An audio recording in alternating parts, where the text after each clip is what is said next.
especially if they cooking. Yeah. Oh, that sounds fun.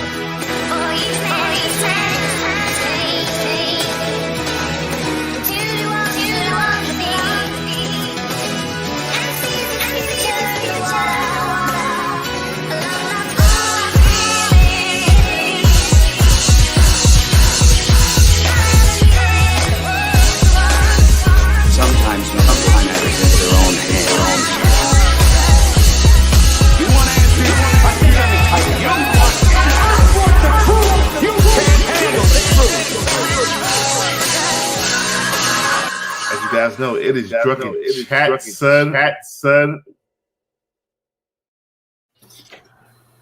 Like the man said, it is Drunkenchatson, the Thanksgiving Day special.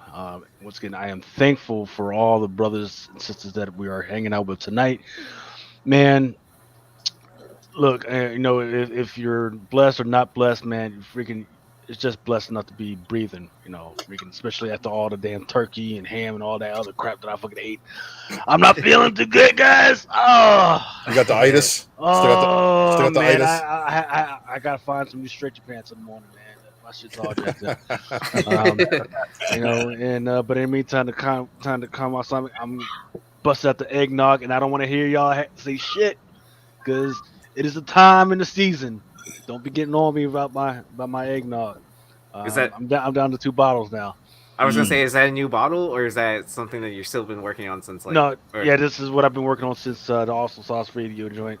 Okay. And then the other thing that I'll be working on tonight is this awesome bottle. It's called Vinglog. Vinglog. You can get it you got to get it at the vineyard. And I will tell you this: it's the first wine that I've ever drunk that is perfect when you warm it up in the microwave. Absolutely fucking amazing. Really?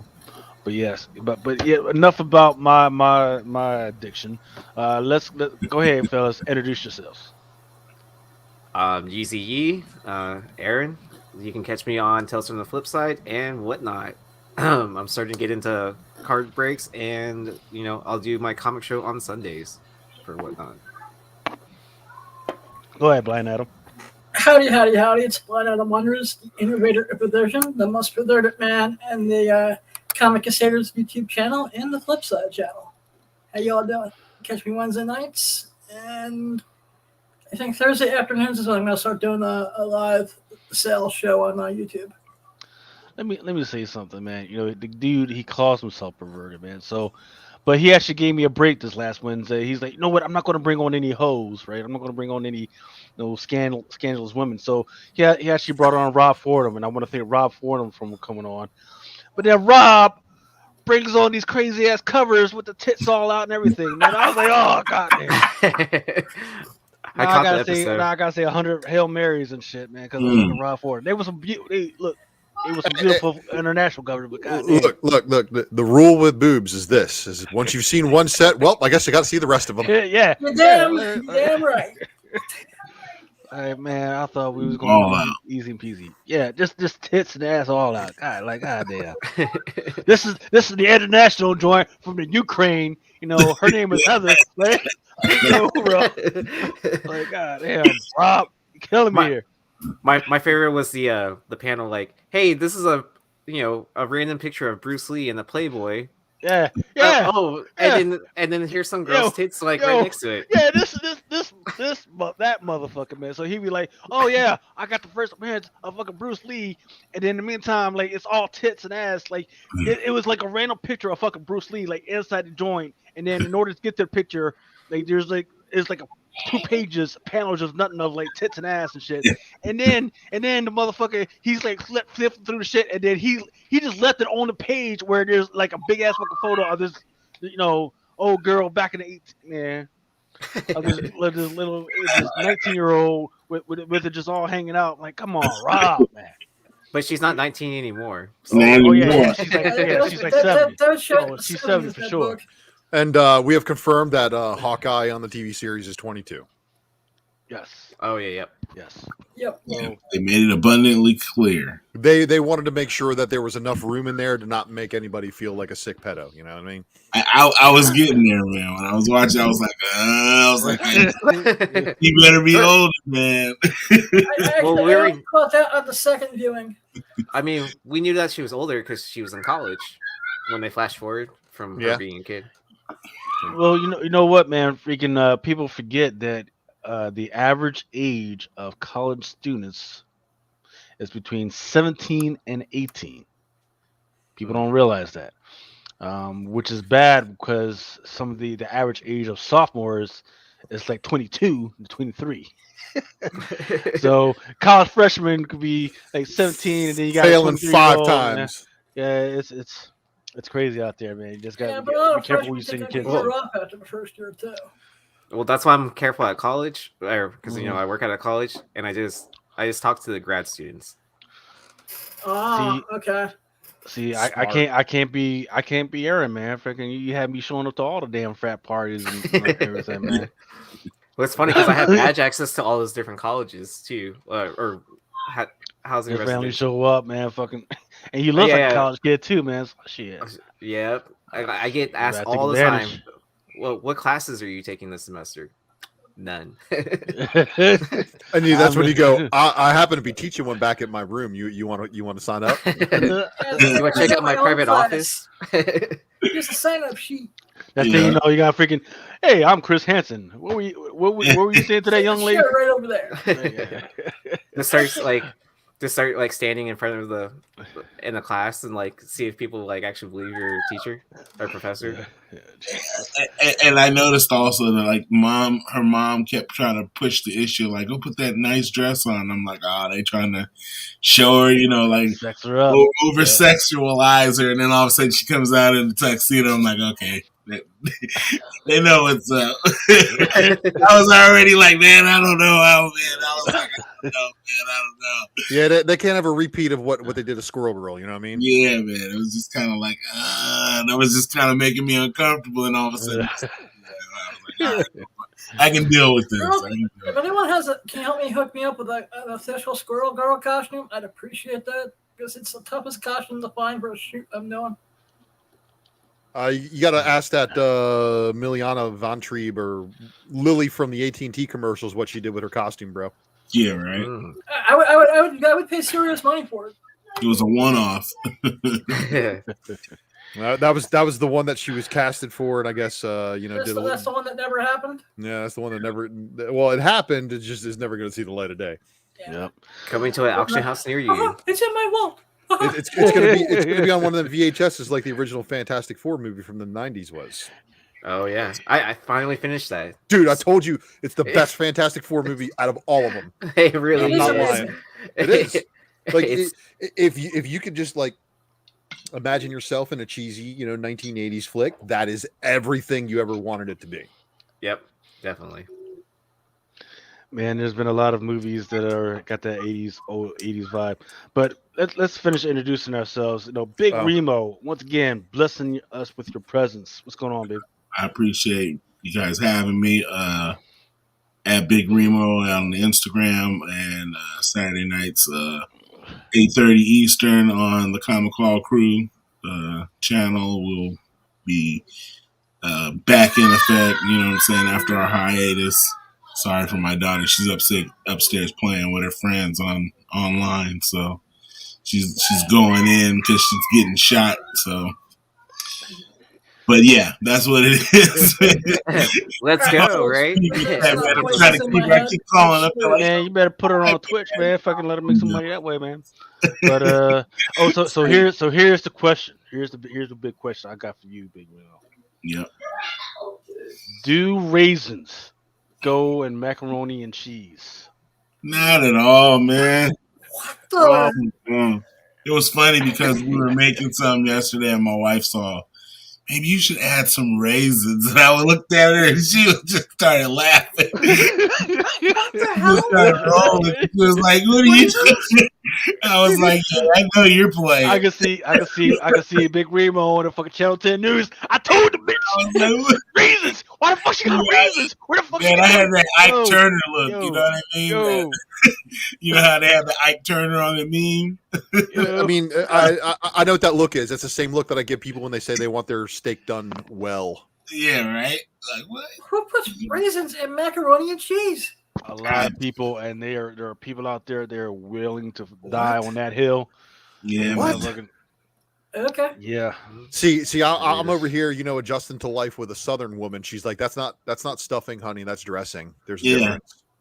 But then even that, I've heard people putting grapes inside of their dressing, and I'm just like, whoa, what? Yeah. Mashed potatoes.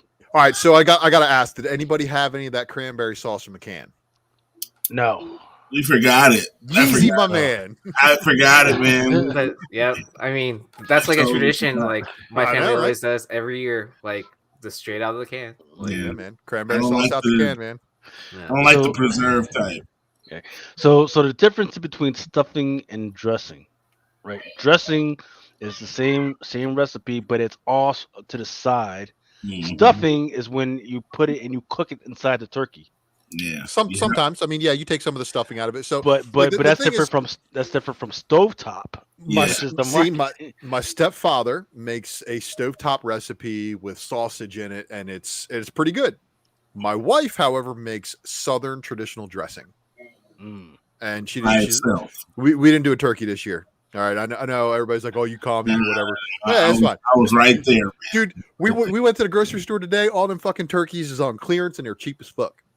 Yeah. But we still didn't want one because we didn't want no dry ass bird. So we got a honey baked ham, and again, I had a situation. Hi everybody, I'm the Ultra Maximus. Spec Matrix, all that kind of stuff I do. But I had some company over the house. So my best man in my wedding, his son is like 4 months older than mine, and his birthday just happens to fall on Thanksgiving every couple of years. Nice. So the poor kid, obviously overshadowed by a holiday. We made it fun for the kids. They had a costume party. My son dressed up as Spider-Man, and his son dressed up as Bumblebee. My wife made him a little Transformer yellow cake, chocolate cake with yellow frosting and a white Autobot face on it. So it was perfect. They had a little kids table. They had their little thing, and then the two, myself and my wife and my friend and his girl, had a nice little adult session. We did have to make a wine bottle run before dinner, but other than that, nothing crazy, and try to keep it low key. And wife went into the office today and heard about nightmare stories and madness and people driving 3 hours to family member's house where no dinner was being served and having to go out and pick up dinner. So, whoa. See, now I got to cut you. It's like, what? Thank God that I've heard of people showing up and being volunteered to cook. Bro, that too. I don't understand that, man. Oh yeah, we didn't cook. We was waiting for you. Like what? So my one buddy, and this was last year. He said, "Yo, he showed up, and he was actually invited to do 2 dinners. Right, one was the night before, and one was the day before. He said the one with the night before was a vegan dinner. He did not know it was a fucking vegan dinner, right? He was like, he showed up and he's looking around, right? And he's like, and you know how you walk into a house that's been cooking and you smell that turkey? And he was wondering why he didn't smell that turkey yet, right? And it was pretty close. He was like, so he asked the dude, he's like, oh, so what's going on with the turkey, man? He was like, oh, we're not having turkey. We're having, what is it? Tofurkey. The forky, yeah, must have been something like that. And he was like, what the hell is that, right? And he was like, oh yeah, man, freaking, it's this expensive stuff that we got for the vegan diet and everything. And he was like, oh, then turns out like we're not eating that shit. No, yeah, we're not eating that shit, right? Oh, so I used to be vegetarian, and so like it's actually not that bad. It's called so furky. If it's not that bad, why do you gotta put turkey in it? Why do you have to put turkey in it? Tofurkey. So it's like tofurkey. Okay. Yeah. So it's like the fuck out of here, man. Yeah, so it's like a soy substitute, tofu type of thing. Yeah, exactly. So I mean, it's good, rich in protein. It's good for you, whatever. But I mean, there's like tons of meat substitutes that are imitating like other meat foods or whatever. Yeah, I was like I told my wife the other day. I'm like, if you can not do something for a month, then you kind of break that habit. So I mean, if you're breaking the habit of meat, then I don't want to remember how it tastes. You know what I mean? Like, Well, we got to remember I'll that take it. we got to remember Mel was on that like vegetarian diet for a while too. What the Manny? Look, I love all of our listeners. I love y'all dearly, man. But what the fuck are you talking about? Putting raisins in some damn tacos, And man. a taco? What the fuck? What is this with raisins? Look, Man, What are you I talking about? I get I get their nature's like great thing, like prunes and raisins and grapes and shit like that. They're like good for you. But I What- don't. My wife my- is Mexican, and my she wife- said the only thing you put raisins in is bread pudding. I mean, my wife loves Mexican food, and there ain't no way in hell I think I could ever talk her to putting raisins in that Yeah, shit. But that's I look, don't man. know. Look, half there- my family is from Mexico, man, and I was just there a year ago. I don't even remember seeing any goddamn. You fucking know what I raisins, mean? man. Well, just remember, everybody, Swedish What? people put banana on pizza. What the fuck? So yeah. So raisins doesn't look bad now that I told you that motherfuckers in Sweden be putting bananas on pizzas. Well, if we're going to talk about European Hawaiians put diets, pineapples on pizza, I put I like pineapple. I on mean, pineapple. pineapples is That's different. just crazy. and Mexicans sometimes put refried beans on pizza. I've even had that before. But That's the south of the border olive oil or olive, isn't it? yeah, basically. But I mean, you you talk can about put she that has instead of raisins to the tomato. chicken. You get the spice from the sauce and sweet from chicken raisins. It works Man, that's amazing. crazy. No. Yeah, raisins are by themselves. Yeah, raisins or something you eat just on Cinnamon their own. rolls, Who it's on very- the panel has been to Europe before? Has anyone been to Europe? Which Never part? been to Europe, no. Which part? I'm thinking like specifically like I've been to Amsterdam is where I could think of. What they actually do on there, like they say on Pulp Fiction, mayonnaise on French fries, and it's Ooh. not just like Yeah, it's not just like a dipping It's thing. called like poutine. Yeah. No, they like cover it, like so they serve it to you no. like in a little basket, like that you hold, and then like it's covered in mayo. Like nacho cheese. Hey, what's up, Holy Lucy? crap! We've got the queen of decoration. Now, Mama, Welcome. you Hi, want to have to guys. settle this for us, and this is going to be the What's final up? word since Manny want to give us some bullshit, talk about some bullshit. Raisins, Raisins? bisons. This Raisins? motherfucker talk about his mother-in-law for some doggone reason. She put raisins in tacos. I love your reaction to that. Right? Just, Oh no! He says his mother is from Oaxaca, Mexico, and it's a family Well- seat. Bitch, I've been to Oaxaca. Nigga, what? No, dude, she's lying to you. She is lying to you. Maybe she's from Belize, but she's not from Oaxaca. You know what? No. Maybe she no. just wants you to eat Uh-uh. raisins too. That could be it. Maybe, but you know Those might be crazy. cockroaches that she put in there, but they ain't no damn raisins. that's fucked up. Check No. them damn raisins, see if they got legs. That's fucked up. You know, not fucking raisins, dog. Holy shit. What is she? Yo. I have I missed you never heard guys. of that. Just all you guys together, crazy panel. I'm making Maddie mad, man. Maddie, I don't want to piss Maddie off. No. I never Oh, heard of that before. But I mean, what? they. I'm mad they enough do- at raisins and mac and cheese. Y'all talking yeah, about man. When you told me that already threw me off, and then I was like, no. And I was like,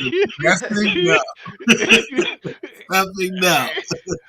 Nothing. Just cinnamon rolls and you know what I mean? Like Mama, things like that. Mama, we gonna do a special food fucking joint, and I'm gonna have my wife cook some. You can do whatever you gonna do, and we want to taste this out. You gonna freaking try this out. Oh. I didn't Okay. But feel like that. Yes. who would have thought of that? Let's take some dried up ass fucking fruit and put it in some damn tacos. Well, you know what? Okay, each part of Mexico they have their own thing. Like people in Oaxaca they make their mole one way, and people from Puebla another way, and it's just I think it depends. Also, if they're from a smaller town, it could be possible? I don't know. I never heard of that before. Never in my life. But I She don't doing too much. She doing too much. I don't know. Or Doing maybe, too much. just to add, not that they didn't have enough meat, they trying to add a little That's the only something thing. You know what? extra. That actually makes sense. If you're I too don't poor know. to afford meat and you just want it to have that kind of texture, I Yeah. get that. That makes You sense. don't know But their life, man. It's not about being poor all the time. Sometimes people just don't have the palate for meat. Well, see, like, but like me, I like to eat my rice, my Mexican rice, and I like to add banana. okay. And that's something that, like, That's African. That's an African. So for oh, instance, is an it? African, yeah. So for Oh, instance, an African, they use plantain, which is uh-huh. just like a freaking banana, Yeah. right? And my You just husband fucking was like, refry the what the banana. hell? Yeah. And my Yeah. husband was like, what? And like my soup, like the sopa, like when I make it, I had like to add banana. And my husband was like, what the hell? Like, I'm like, yeah, that's how I always ate it, like since I was little. So, but I mean, again, it's a little, I don't know, different. Yeah. Somebody gave me, see, High Voltage Mark says, hey, somebody gave me dessert enchiladas. The dessert enchilada. I thought it was normal enchiladas and I poured hot sauce on it. Oh, oh, oh, jeez. Oh, Ew, jeez. what? When I So, switched to chicken, I got freaking peaches. had empanadas like that, like from Bananas, yeah. yeah, and tamales, yeah, definitely. But yeah, they have Wait. the sweet ones, but enchiladas? Was it That's good so though weird. with the salsa? Oh, right? Oh, Right. so there's chamoy, right? Mole, yeah. Oh no, well, I'm Oh, talking wait. about like, so for instance, Oh, sometimes my wife will make this the snack where it's like Doritos and whatever and melons and mhm, chamoy. Chamoy is like really mhm, hot, so it yeah. kind of works. Yeah, But that's yeah, And like yeah. jicama and stuff like that in there. Another thing that my husband thought it was really weird, and a lot of people think it's weird and gross, but I like it. And again, that's how it is in Guadalajara, like where I'm from. It's a snack. mm. It's the hot dogs. It's not cooked, but it's just the hot dogs. You put chile, limon, and oh my god, my mouth is watering, and I love Well, it. And some Chop. people I don't know mix it. about Yeah, that. So we eat yeah. hot dogs. We'll in America, you got your mustard, ketchup, maybe some sauerkraut, maybe some, Yeah. Blue whatever. cheese, man. Okay, in Mexico, Yeah. these motherfuckers are on another level, man, because they're fucking putting mayonnaise on the fucking bread, man. They're fucking letting it up with some hot Oni- sauce, man. The fucking Onions, onions, tomatoes. tomatoes. Like it looks like a damn salad by They're the time wrapped they're in freaking done. bacon, Yeah, Mhm. refried beans on that. So, yo, Oh, so Guacamole and cause sour I'll be cream. like, yeah, cause I'll be like, I'll wrapped go to in my wife and I'll be like, bacon. hey, baby, I feel Yeah. like doing a barbecue. She's like, oh. I'm like, what are you talking about? It's like, it's nothing. And I was like, no, the way she and y'all know how y'all just put the hot dogs in the hot dog water and just let it boil. No, Ooh, no. they take the thing and they fry it on the fire and everything, getting it Mhm. freaking done. Then they might take it out to the barbecue. Yeah. They Oh, man, I remember the first time I had, like, I went to a party and I was like, yes, hot dogs. I love hot dogs. They were boiled and I was like, oh, what the hell? It looks so gross. I did not eat them. Now I got a little used to it now, like, but when I was young and I was like, they look so gross. How can you guys eat them? They look pale and you know what too? They taste different. The hot dogs from here, the packaged Mm, ones, than from Mexico. Like yeah. we used to get them from the butchers. We'll go to the carniceria, the butcher, and they have them there, ready. They're I guess, kind of fresh, maybe. Um, they Definitely, taste well, right? and they Because well, it's taste all so types of much better. Yeah, yeah. they yeah. taste Well, so much better. American hot dogs, you don't know what kind of meat you're getting in that. So from a butcher, I feel like you have a bit Yeah. better idea of what's coming from there. Oh yeah, yeah. No, and they taste so much better. Like they taste so good, and that's why they eat them. Like if you go to the parties, they have their chips and stuff, and then the hot dogs with lemon and chili and all that stuff, and with toothpicks, and you just eating them. The pork skin too, the cueritos, they're not Mm. fried. You guys, my mouth is fucking watering. Hey, after Thanksgiving, that's what you know. Hey, Thanksgiving is a time to think about food, right? Sit ass. I'm Oh, dead yeah. ass, man. Freaking, I'm trying not to eat the leftovers that I got in my refrigerator right now, man. Oh, My I'm so lucky for Thanksgiving too because like whenever our whole family gets together, we do like traditional Thanksgiving foods and Chinese food.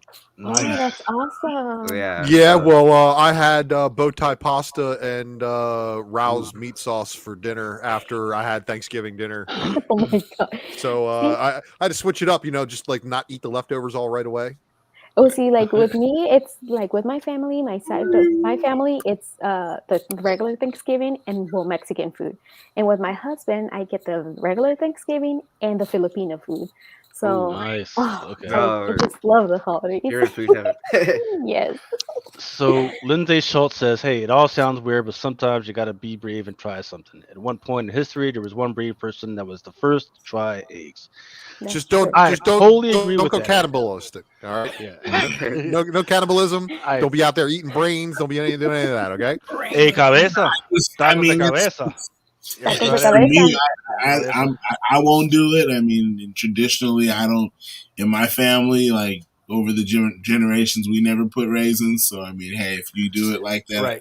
it's And not the worst that's thing the I've only thing I ever. want to say. That's all the only thing I want to say to Lindsay is Just- like, yeah, that it's is not- that is a perfect statement. However, Yep. on Thanksgiving, you do not experiment. Yeah, No. Don't be trying out no new recipes. It's not really the time. Like, yo, Yeah. And you know what, Yeah. Ultra? Yes, Mexicans do make brains tacos de sesos, which is I know. but it's the animal, not I know, human, I know, not I a know, person. and either which way, just not really something on the menu. But yeah. that's not my thing, though. I don't like that. I don't. Yeah, Oh yeah. man, it's good, man. Oh, Tacos de tripas, cabeza, tacos de tacos lengua, de cabeza, the yeah, tongue. that, Oh. yeah, yes, the tongue is First good. time I tried brains, Language would be tongue, and eyeball. I had Ooh, my best friend was Navajo growing up, and his mom was cooking it up. And I remember the first time he told me, he's like, "You want to try an eyeball?" I was like, "Yeah, right." And he put an eyeball right in front of me, and I was like, "Okay, yeah, let's try this." Don't try the eyeballs, guys. No. Oh, you gotta Not eat the fish whole eyes. thing. It's good for Not the you. whole thing. Yeah. Mm-mm. Yeah. Buy cards. Hartman Sports Cards Weirdo says, "Hey, would black cannibals have issues eating white people? Black cannibals have issues eating anybody. So for instance, the whole Ebola outbreak over there, the issue was that because once their family members passed on, there's some of them have like a weird ritual where they eat like a piece of their family member, to imbibe the soul. Well, if your family member has Ebola and then you're eating them and with fuck Ebola, well, guess what? You're giving yourself Ebola as well. So that was what an issue was. Dang. That's a bad move. It's a bad move. Yeah. Let's just Yeah. not do it. Yeah. There's also there's that one dude from CNN who ate brain once, and then the dude like quit his job. He's like all fucking mental now, which happens. But that kind of stuff happens to people. So just don't go down that road. That's all I'm saying. He's got the hunger. Well, Next I don't even year's have the hunger or the goodbye. shakes, man. That's another thing. Like you become a cannibal, you start Right. eating shakes, man. Uncle Roman, are you being serious? Chillings, fried chillings. Hey, Pass. you get me drunk enough, man. I try anything. I fuck with some Mm. chillings. It's been a while, man, but now that I'm high society, I'm like, nah. Too many times lurking in the kitchen as a kid to know better than to eat chitlins. I'm Dre. just saying. You know? Yeah, Dre Barnhouse comment says Creole red beans and rice. Mm. That's not bad. That's not bad. But my wife can't do the shellfish gumbos just because she's allergic. So Yeah. that kind of cuts out a lot of the Creole food, unfortunately. It's like, oh, you guys make everything with crawfish, so it's like, oh fuck. Yeah, right. Yeah, but Fat Tuesday. I had a buddy who was allergic to shellfish, and there's this pizza parlor by our house, and they made a clam pizza. And I remember one time he was like, "Dude, we gotta get the clam pizza." I was like, "Aren't you allergic?" He was like, "Man, let's just try it." So we're eating, and he's over there. He's like, I'm like, Yeah, Extra black pig, shot. like he's like, "My throat's swelling up, man, but this shit is good." Honestly, I know some people who are just like that, and when it comes to peanut butter and peanut butter Yeah. products too, Like they'll take one for the team, and I'm They're just just like, like, fuck bro, it. I'm not gonna give you a EpiPen. I'm not gonna drive you to the hospital. It's all good. Like, most of those people got an EpiPen in their glove box in their car, man. I'm like, man, dude, like, I mean, he's you got me like, nowadays. I'm like wondering what I'm like, what's going on? He's like, choking the shit out, still taking another Dude, bite. yeah. Oh, get rid of this shit is good as hell, though. Like, you ever seen somebody with a nut allergy, like eat nuts and what happens to their lips? Like, yeah, it's all swallowed Oh, up. thank you. Oh no, oh, no, that's crazy. Grown ass people making badass choices. Like Grown ass man. I was like, mind you, we weren't kids, we were adults. He's like, I have the EpiPen that's about to. Oh, thanks, dog. We're like, Was he like 27, 28 years old, you know what I mean? Knowing better, you know what I mean? He's over there like, Was he like, so I Blind have the Adam. EpiPen about to expire or something like that? I was gonna say, Blind Adam, did you do a hidden gems for this evening? Yes, I got one prepped. Oh, you do? Okay. Yeah. Because I've got a one book spec matrix again. Well, Actually, last time was just a one title, but this time it's a one book spec matrix. Nice. You're gonna love it. okay. Well, let me. Y'all keep talking. I will get Adam's stuff prepped Okay. because I decided not to do fucking slides this week. Either, I'm I like- didn't do one either. I'm like, man. I think everyone's just like, we content create like all year. Like sometimes you just get lazy, and especially like eating all that turkey. Man, I get sleepy. Well, just remember, Oh, yeah. they had to take me away from breaking people's legs and make me stop working to do this. So Okay. for the holiday, right? They gave you the holiday Yeah. off. they're like, you know what? We can't have you breaking legs in a rental car. I'm like, what the fuck? It's like, Cracking then heads buy- for the next couple then of days. buy me a Nice to car. Robocop, man. Oh, have you heard about like car prices and stuff like that? Like for the cars that are available. So my brother, he bought a new car, and it's common now for cars to be four figures over sticker price. Yeah. Well, What? that's always been a common practice in high value markets. Like, dude, have you ever been to California? I Yeah. hear. It's been a while. They coined I'm the here. second sticker is always on every car sold in fucking Yeah. California. Basically, it's like, oh yeah, that's a sticker price. Here's the other one that we want on top, and that's basically Before- for everything.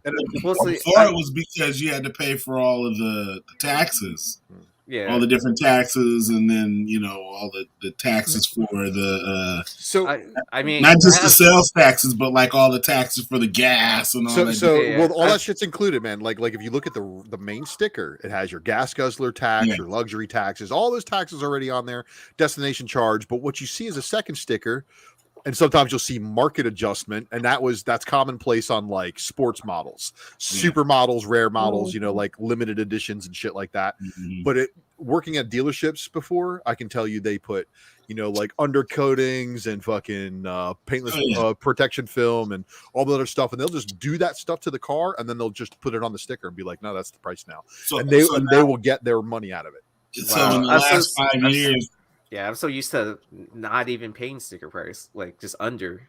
I think that's gonna be like a thing of the past, man. Like, Yeah. you paid under sticker. Was the car like 5 years old on the lot? I'm not sure about Lucy's area, but I know here in the Bay Area they have this thing where it's supposed to be a good thing. It's called a no haggle price. So no matter what, they're not going lower than that price. All the cars have already stickers on them, and it's like you're not going to get it any cheaper than that price. So whether it's high or low, it's like that's what you're paying. You know what I mean? Yeah. Used cars right now. terrible. If you buy a clean enough car, you can sometimes sell it for thousands of dollars more than what you paid for it within a week. Yep. Damn. So that's the hustle right now. I hear people are buying cars, and then you go and sell it to CarMax, and they cash you out, and you can bump up your credit rating because you're paying off the loan. So most people will keep it for like 6 months to a year, and then they pay it off, and then you get like $3 or $4 grand more, and you take that money and go put it down on another car. And you guys don't even Wow, that's get me crazy. started on buying out residual leases and taking that shit to CarMax and letting them buy you out of your residual lease. It's fucking nuts. That's So what like it is. there's a whole that's car flipping. That's Yeah. that's a little bit of Yeah. it's a different Yeah, fucking that's what ballgame, man. But it's that's what crazy. Mikey said. Well, Yeah. I'm in the market to buy a new car right now. I'm trying to like decide whether to spend the money on an American car with gas and end up paying here in the Bay Area an extra $1,200 to $1,500 a month on just gas, or just buy a Tesla. Can I drive your car? You should just buy a turbo diesel. He's gonna let the There's no blender- diesel car. They don't sell them here. Yeah, they do. I'm finding them. I'm finding them on Car Gurus and shit like that. You Yeah, can those find are them. already pre-existing before maybe 5 years ago when they stopped selling. Once the flex fuel cars came, Yeah, they stopped selling the diesel. 2015 for some of the German stuff, but you got to find like a Merc or a Benz. Exactly. Adam, I'll let you drive my bumper car. Okay. Okay. Like trying to get a Volkswagen bus here. Yeah, you can't even get them. You know what I mean? So. Yeah, All we right, get Adam, it. all right, Adam, you ready to do your hidden gems? Yes, sir. All right. So welcome everybody to another issue of Drunken Chat. Adam has decided to bless us with another one of his hidden gems, and he does have one that was a little out of the park, but I decided to see how the rest of them go before we bring that one up. Lobo Paramilitary Christmas Special. What were you thinking about this one? Lobo kills Santa Claus and Easter Bunny in the same comic, and it's one of my favorite Christmas books of all time. Do you just not like Santa Claus? Is that Santa what's Claus going is on, a Adam? bitch. Okay. Oh, I asked okay. him for something when I was 12, and it wasn't underneath the tree. And ever since then, I want Santa Claus to feel my wrath. Saint Nicholas died like 500 years ago, but okay. Like I don't know what weird white dude whose lap you were sitting on that he was telling that you were telling him I want this and that. What was the adult actress's name that you asked for, Adam? See, Brooke I Shields. forget because it changes every year. Yeah. So Adam was asking for a whole woman underneath his tree, and then got mad and Santa didn't bring it to him. I know you're into the whole thing about the elves, man, but I don't think Santa Claus is really into human trafficking. Like, Okay. But this is one of my favorite Christmas books of all time, and there is an amazing short movie of it that you can find on YouTube. there's a Lobo Christmas special. The paramilitary. Oh man, I guess we're gonna have to do a viewing on this one. Stay tuned on It's Twitch. pretty good for fan films. Hey Brian, don't you collect a lot of Santa Claus covers? I don't collect Santa Claus covers, but there's people that do. That's for sure. Oh, okay. I tell you what, the best Santa Claus cover's got to be that Married with Children with Santa Claus holding the gun. I don't know, man. There's a lot of really good samurai ones, or that samurai Santa Claus one is pretty True. good. It's like that spectacular Spider-Man one as well. I think the best one is the Mhm. Gabriel Del Otto one, with Blade, and he's killing Santa Claus. It's a really, really early Del Otto book. Actually, I might have it here I close have to to me. check that out. Yeah. Yeah. Now's the time that we get to watch all those great Christmas movies again. Yeah, I just watched Jingle All the Way with Arnold Schwarzenegger the other Man, day. I have not heard Oh, I love Mariah that Carey one. not once yet, so I'm I know. I'm doing really good. Oh, You're then you are lucky. truly blessed, man. 'Cause I've Late. already heard it for like the haven't last either. 3 weeks. Haven't stepped in a I single haven't. fucking mall. That's why. Smart. Don't go anywhere near Costco either, man. We Hey, talk you'll about get it. fucked. Amazon's the only place I'm going Christmas shopping this year. Man, I used to work at Whole Foods, and they had they started playing Christmas music before Halloween, and then like What? yeah, it was crazy. And then so Right. customers like started coming up to all of us, and they're like, why are y'all already playing Christmas music? Like we haven't hit Christmas, Thanksgiving, any of that. And then I'm like, well, if you complain, like write it down on a sheet of paper and say like you don't want to hear Christmas music right now. They'll actually listen to the customers. They don't give a shit about the employees. Like, if we complain, they don't care. Like they're gonna play it anyways. But if the customers complain, then they'll actually do something about it. That's true. Yeah. Dark Origins. All right, let's keep going, Adam. DC's Flash comic book annual number 4. This was the Armageddon annual, and as the last 2 episodes of The Flash have been decent, and it's Armageddon, and this is just me. I just thought this would be a major spike, probably not, but just timing. I'm still disappointed that you haven't been doing a TV reviews on any of these shows. I'm going to start doing that on Thursday afternoon. Okay. Vampirella number 25. I didn't know which cover that you wanted, but I thought that you probably wanted this one. Oh, it's a magazine. Well, Yep. No, the one I have up is the Tony Fleets joint. I was a little bit more specific on that, but this is an issue where Vampirella does cocaine, and I just found that kind of interesting. So he's talking about the magazine from like the 80s, dude, or 90s. From the 60s.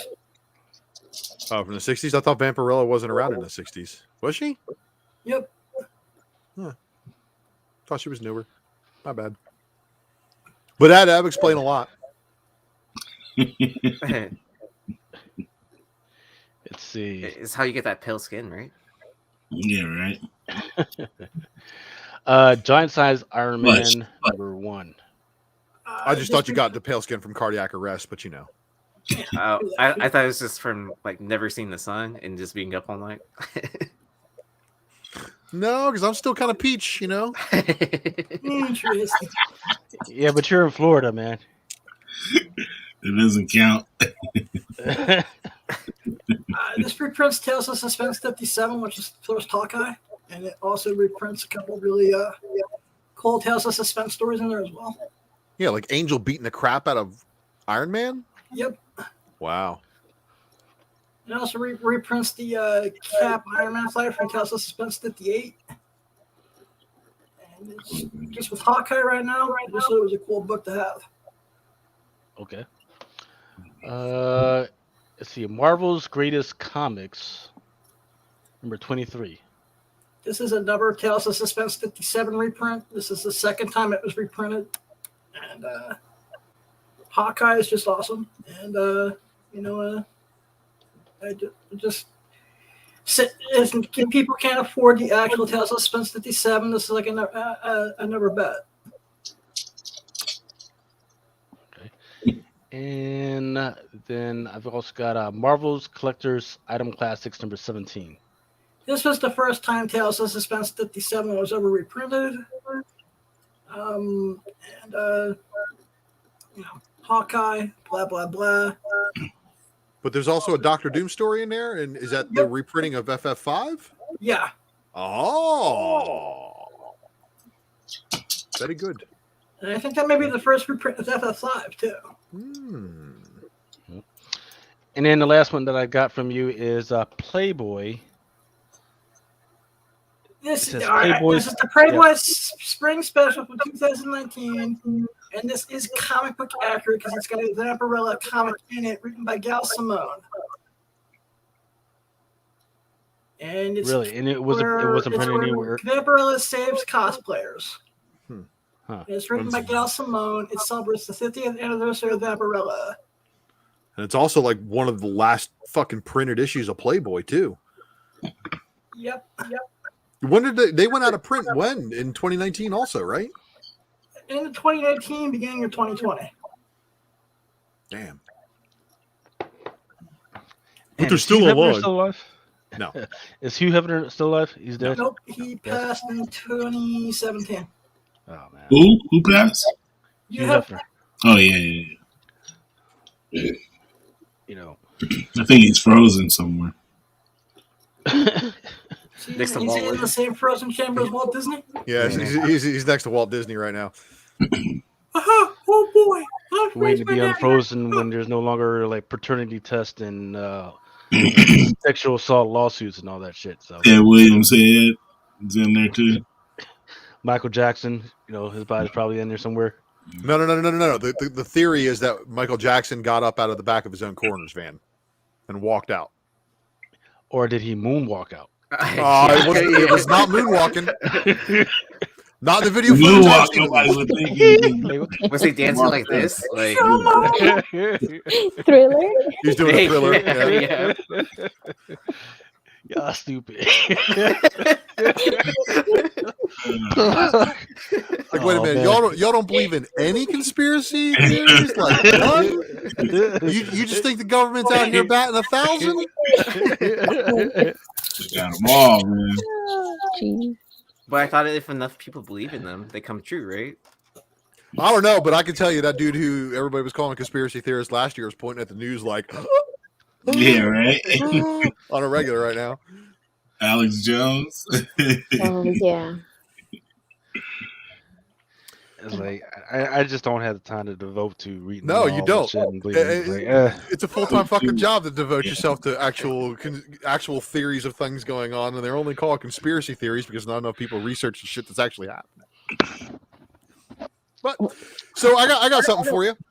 what you got? So last year, 2020, we kind of had like a pandemic in March, and everybody kind of like shut down. And apparently, this news came out, but I know a lot of comic book people, and I don't know a lot of people that have been talking about this one. So I wanted to relay this information again onto other people who might care about this. So as you guys know, we got a new Batman movie coming up, right? Mhm. Sure. So there's been a lot of rumors about Court of Owls, Long Halloween, like all the different things that they're supposedly taken from that's going to be in there. Like the character of Talon also received a huge blow up. Remember that last year when all those Batman books started doing really, really good? Mm-hmm. Well, it was spoiled already. They killed him in story and then they brought him back. But there's a new rumor that this is going to be the identity of Talon, possibly in Matt Reeves' Batman and also in future DC canon. I want to point everybody towards Batman number 407, which happens to be Year One, Part 4, and is the first appearance of James Gordon Jr., who is now rumored to be Talon. Ooh. There's your one book spec matrix for the evening. Thank you. Good night. Mic drop. Mama, Yeah. what are you guys working on over there at Women of Power or Women of Comics? What's your next show going to be on? I think we're gonna talk about, because every time we do a show, because there's so much covers and so many stuff that we want to talk about, but we have kind of limited time. So I think we're gonna do like a part 2 of one of the ones that we have done before. We haven't picked which one yet. Jen has been working a lot because of the holiday and everything. Mhm. So we're gonna pick one of those that we have done and do it like a part 2. Because we Okay. always say we're gonna do part 2, and I mean we never do.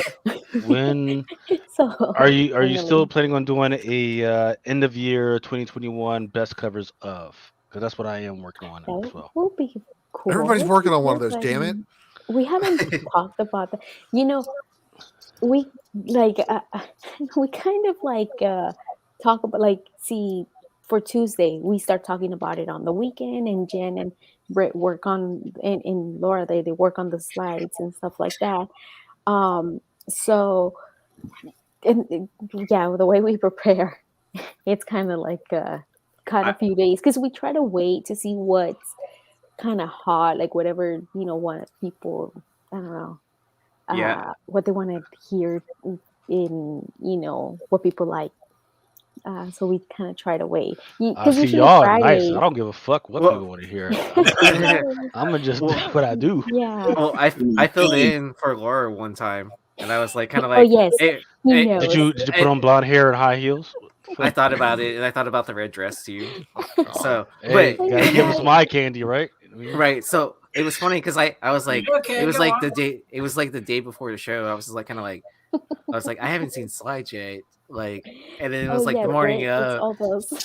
and which was fine. And then I'm sitting there scheduling the show, and then I'm like, oh crap, I don't have a thumbnail. Like, am I supposed to make it? Like, I don't know. And then all of a sudden, Jen messaged me, here's the thumbnail. I'm like, okay, cool. And then once I was like, all right, I feel a little bit better now. And then it was like, 10 minutes, 5 minutes before the show, I was just like kind of like Yeah, we get where's on. Lucy and Jen? Like, We get I'm on not gonna like go 10 on the show by minutes. myself, like called Comic Book Women. Like, it's gonna look kind of weird if it's just me sitting there. I know. Yeah, no, we get like probably like 10 minutes. We go through the slides, and we can't, because the thing is that we talk all week, and then when we know already what we're gonna do, like we talk and we already have kind of like the information, and so we kind of already prepare for the show when we're gonna go on Tuesday, and so we don't really have to talk about it because we had already talked. Okay. So we just kind of go through the slides really quick, and little things if we miss. Jen is like sending us information. Like as soon as we find out what we're gonna do, she sends a bunch of information of the character or whatever it is. Um, and but I think we're so used to doing that, the three of us, that when it comes to having somebody else, we kind of forget that it's like, oh shit, we have to fill in this person too. It was fun though. I Yeah. gotta be completely honest. Like, yeah. Yeah, it was fun. It was, yeah, definitely fun. Oh, what are these? Oh, this These is are your. some of the, yeah, this is what I've been working on so far, and Mm. I'm not going to read off them. You can just take a look at them, but just some of the ones that were kind of hot over the last year or so, I believe. So when I get done, I'm not only going to do this one, but I want to go back 5 years. Like I'm talking about 5 years ago, and see what was hot that year, and just pull that up. Well, it's funny. The prices that Inhuck Lee, like Gwenom versus Carnage book, that started popping up in price again. Really? Yeah, I don't know why, but like it just started going up in price. I mean, like, because like someone on the panel will probably remember, like, didn't that have like a bunch of store variants? Or it did. I just don't remember like what all of them were about, but I do remember that the only one that I really cared about was that Inhuck Lee. Yeah. I remember there was a great forum there. You know what? That other one that you just said, The We Live, I think I fucked up that one with on an auction and whatnot, because I had like the 5th print or whatever, second print or something like that, and because it looked almost exactly the same, just the color. No, the other one, the one that is also kind of green. Mm-hmm. You know which one I'm talking about? I think that is a 5th print and a 1st print. Yes. That get those two completely. I was selling it. I have to double check, but I think it was a 1st print, and I think I sold it. And I was saying it was a 5th. It was a 5th print, and I think it went for $5. I don't know who took it. But yeah, I think, and it was kind of similar. I think I sent them the 1st print instead of the 5th print by accident. That happens. And I think I took it for like, I want to say maybe $5-6. I don't know. They took it for cheap because I was saying it was a 5th print. I've got I think that the 4th, and I don't know whatever print this is will be available on Whatnot tomorrow. So there you go. Really? Let me see that again. What book was that, bro? I have the 4th and the 5th print. I think this is the 4th, right? Is that what you're saying? Or it No, could be the 1st. I think that's the 1st print, Brian. I think that's the 1st print. Well, check on the back with the barcode. The last number on the barcode, if it's a 3, then it's a 3rd print. The 5th print, it's also green, but it's slightly like lighter, like a little kind of like washed. I don't know. It's the one I have is like a rust color. Yeah, like it's kind of similar, but I know I was like, oh, I think Are we talking about The Killing Joke? No, We Live #1 from Aftershock. Yeah, this is the 1st print. You're right. It is. Yeah. You see, you could have done the same thing as did. I did. That's the 1st print. Yeah. Okay. Yes. And the other one's kind of like a light green. Like the green is not as bright as this one on the other one. I think is. Yeah, I think the text on We Live is also like in the green tint, if I'm not mistaken. Yeah, and I think I kind of. I'm gonna see if I can get it. But yeah, people in that Fortnite was freaking still kind of pissed off because of the codes and everything. I can't believe that shit blew it. This is probably the hottest book for DC this year. Was that Batman Fortnite Zero? Is that a good thing or a bad thing? It's a bad Neither. I have this one. I think I still have it and it's not open because I was gonna sell it and I kind of forgot about it. Well, Yeah. I just remember everybody like going ham on these. The first print for number 1, everybody's like, "Oh my god, I gotta get one because of the code." And it's like, dude, they did like 5 prints and they have the same code in them. Just wait. And not only that, like if you would have went to DC, you would have got it for cheaper, and you would have got like HBO Max for like 6 months or something. Oh, like that. Really? Yeah. Jesus. Yep. Yeah, and they would have given you all the codes and all Well, that. So I well, think I they can, did it like that, and then DC got pissed or something like that. well, I can tell you, Yeah. there's going to be a ton of people canceling HBO Max after January 22nd. Why? Because that will be when the Matrix in home viewing goes away from HBO Max, and they are no longer doing movie premieres at home. Oh, That's we gonna never, be a we never big pay attention mistake. to those, honestly. So Oh, yeah. if you're going to What if keep your it's free? HBO Max, you're going to go back to the cheaper version and be like, no, fuck y'all and your $15 shit. I'm going to that $8.99 or whatever it is. Yeah. So It's a big mistake, and I know why they're doing it because they put out some crappy ass fucking movies that nobody really wanted to watch anyway, and now they're saying, "Well, I guess these movies didn't do it well, so we might as well go to the." no, it's theaters." actually the opposite of that. Dune did exceptionally well on HBO Max, and they're like, shit, we just lost out of a ton of money, Oh. which is kind I of don't- true. I don't Dune know if is- I would have gone to the theaters to see Dune anyway, though. You That's got to the remember, Dune movies. may not like. All right, so how many of us? 1, 2, 3, 4, 5, 6. There's 7 of us on the panel. Mhm. Who here has watched the original Dune? I did, and watched Yes, sir. and read the books. 'Cause you guys Okay. are old. Yeah. Yeah. So I mean, there's a few of us, but Ah, out of, cállate, vieja. out of Yeah. those Yeah, that's 4 what of us, happened. how many of you guys went and saw Dune in the theater? Like the The original new Dune one or the old one? The old one. Oh, I did. Nah. You did. Yeah. Okay. I think I did actually. Yeah. See, I Sure. mean, so there's a lot of people who had that original Dune experience and were like, you know what? Maybe I should go to the theater and see this one. And then there's people like me, like, nah, I read the comic books, I've seen the movies, I watched that shit on Sci-Fi Channel. Just, Yeah, that's how I was. I was I like, got a $1,000 mattress for a fucking reason. good. You can ask me twice. I'll take your word for it. I'm not going. Did they already take off Dune off of HBO Max? Because It's on for a month, so yeah, it's off already. I think it Just this off a was couple the of days last ago. weekend for it. Yeah. oh, I missed it, and I meant to like catch it, but life. It's okay. Life It just Yeah. couple, I think 2 more months it'll be back on. Like the same thing happened when I signed up for HBO Max. I was like, oh good, I get to watch Wonder Woman 84 because I didn't want to pay to go see it in the theater. And then it wasn't there. I was like, the fuck? Oh, and then and you had to wait for it to come back. And then I finally watched it. I was like, oh yeah, glad I didn't waste money in the theater. Yeah, it was just a sad movie. It was a movie though. It was, so it's up there. It's up there with like X-Men movies. They're movies, but they're not good movies. You know what I mean? I like better the X. Well, not all of them. Some of them I like them better than Wonder Woman. Lucas, what are you teasing us here with all these books for, man? What do you got? This just going through shit? Yeah, this is just going to be part of my end of the year freaking run through. So let's go back one to that X Factor real quick. Yeah, I wanted to kind of. I don't see the significance in the two. You don't see the significance. You must not have watched Good Times. I did, but I don't see that in that book. How do you? In You don't X-Factor. see the palette colors that they're using, the body form that they're using. Yeah. Hey, just real quick. Here's We That's Live really third print. Oh, that's the pull one that I up. was talking about. Here's the Brandon. third Yes. print. Okay. Here's the first print. Yes. Oh, Yeah. Interesting. the hue of the Interesting. green is slightly You Yeah, see, it's and then you can see Yep. the yellow in the background. Mm-hmm. All the first, third,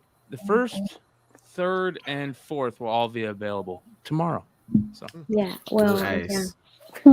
I need to see if I can get that. Are you gonna sell it as a big Yeah. lot together or individually? I don't know. What do you guys think? I mean, what's the best way to sell those? I think individually. Individually. Individually, yeah. I've seen let them fight I've seen- over it. I've seen both work. I think it just depends on your audience that you have. So anyway, back to this book. So even though it's a Sugar Shack homage, this book had a second print. Mm. And it sat on shelves. Yeah, because everybody was like, "Oh my god, it's the death of," Oh yeah. Because Elizabeth Torque was like, "Yeah, I got to throw 1 page of panel art in the back of this book," and I'm like, "What the fuck? Why is Elizabeth Torque doing 1 page in this book?" And then you go to that page and you're like, Oh shit! And then it was like hot that week. Actually, no, it wasn't this book. Was it? Wasn't it? Was it X Factor 10? Yeah, it was 10. Yeah, it is 10. Okay. Yeah, Okay. So I mean, the second print got a little bit of love at first, and then now we're into the Trial Magneto, 4 issues deep, and Death of Scarlet Witch wasn't really big nothing burger. Yeah. So hold on. So Cover Lover Comics is asking, does Disney plan on releasing the Blu-ray or DVD versions of WandaVision or Hawkeye, or do they stay streaming only? They'd be stupid not to have that shit in 4K and Blu-ray. I'm just saying, like limited edition box sets, collectors comics, action figures. They're missing out on all that marketing if they're not going to do that. And I think you might be able to find foreign editions of some of those already. Well, it wouldn't surprise me if they did a giant box set of the year. Yeah. True, because they did the entire the Infinity Saga box set, right? So you can get that whole Infinity Saga box set there. Excuse me, Ultra, is that the huge 22 DVD set? Yep. Yeah, that thing's a monster. Yeah, it is. And then after that will probably be where all the Disney Plus shit kicked in, because I mean, obviously, Loki was the first Disney Plus show. So I know they released Netflix did that for the Netflix shows. Yeah. Some of I remember seeing some of them. But yeah, they'd be missing out on a fucking marketing goldmine for not taking advantage of that. I just think that because I think people are not buying DVDs because it's on stream, but there's a lot of people who collect DVDs. Right. I'm a firm believer in once the internet gets taken offline and I want to sit in silence and my own self, DVDs, man. Blu-rays, man. Well, look at how video games blew up, right? Because now it's all streaming and you can just download it into your console. Mm-hmm. But now it's blowing up that if you had the original disc, you can send them away to get CGC'd or whatever, or slabs or whatever you call it, and they're making good money. So that might be a good question. Like, hey, they need to put out these movies, and then we need to think about actually collecting some of these movies, right? I actually do well selling DVDs. I'm sorry, say again, Adam. I didn't hear. I've been doing well selling DVDs the last couple of months. Honestly. Really? Yeah. Really? Any particular brand or kind? Collections and really can't complain with things like South Park and Family Guy and stuff like that. Hey, Lucas. Yeah. Make me do, bro. Does everybody know what this is? PlayStation, the Ultimate Spider-Man. It's got Venom on the cover. It is a limited edition, of course. So this is the good one with the slip case. Inside this, it's got the limited edition case. It says limited edition on it again. Okay. I see your Inside this, it's got first your instruction manual, right? And then it has a comic book that was included with it. And the comic book is actually the reprint of Ultimate Comics Spider-Man and the Venom story. Interesting. And this one will sell online used for the original retail price or higher. Wow. And the original retail was, I think, like $59 back in the day. Yeah, it was like 60, 65, something like that. You know what that reminds me of? That reminds me of that Spawn collection, right? That Spawn number 1. Yeah, I was just going to say that. And then on the back cover, they got the Venom one.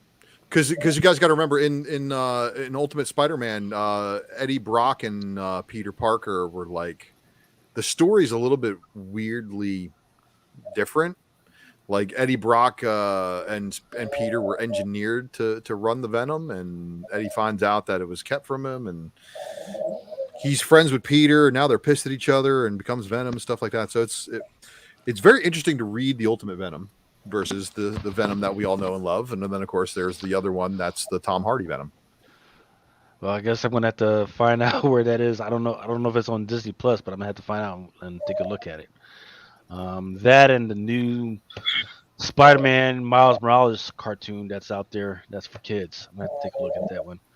And then yeah, Mama, we were talking about the Spawn number 1, that one that it was like a VHS tape that came with came in a little packet with Spawn number 1.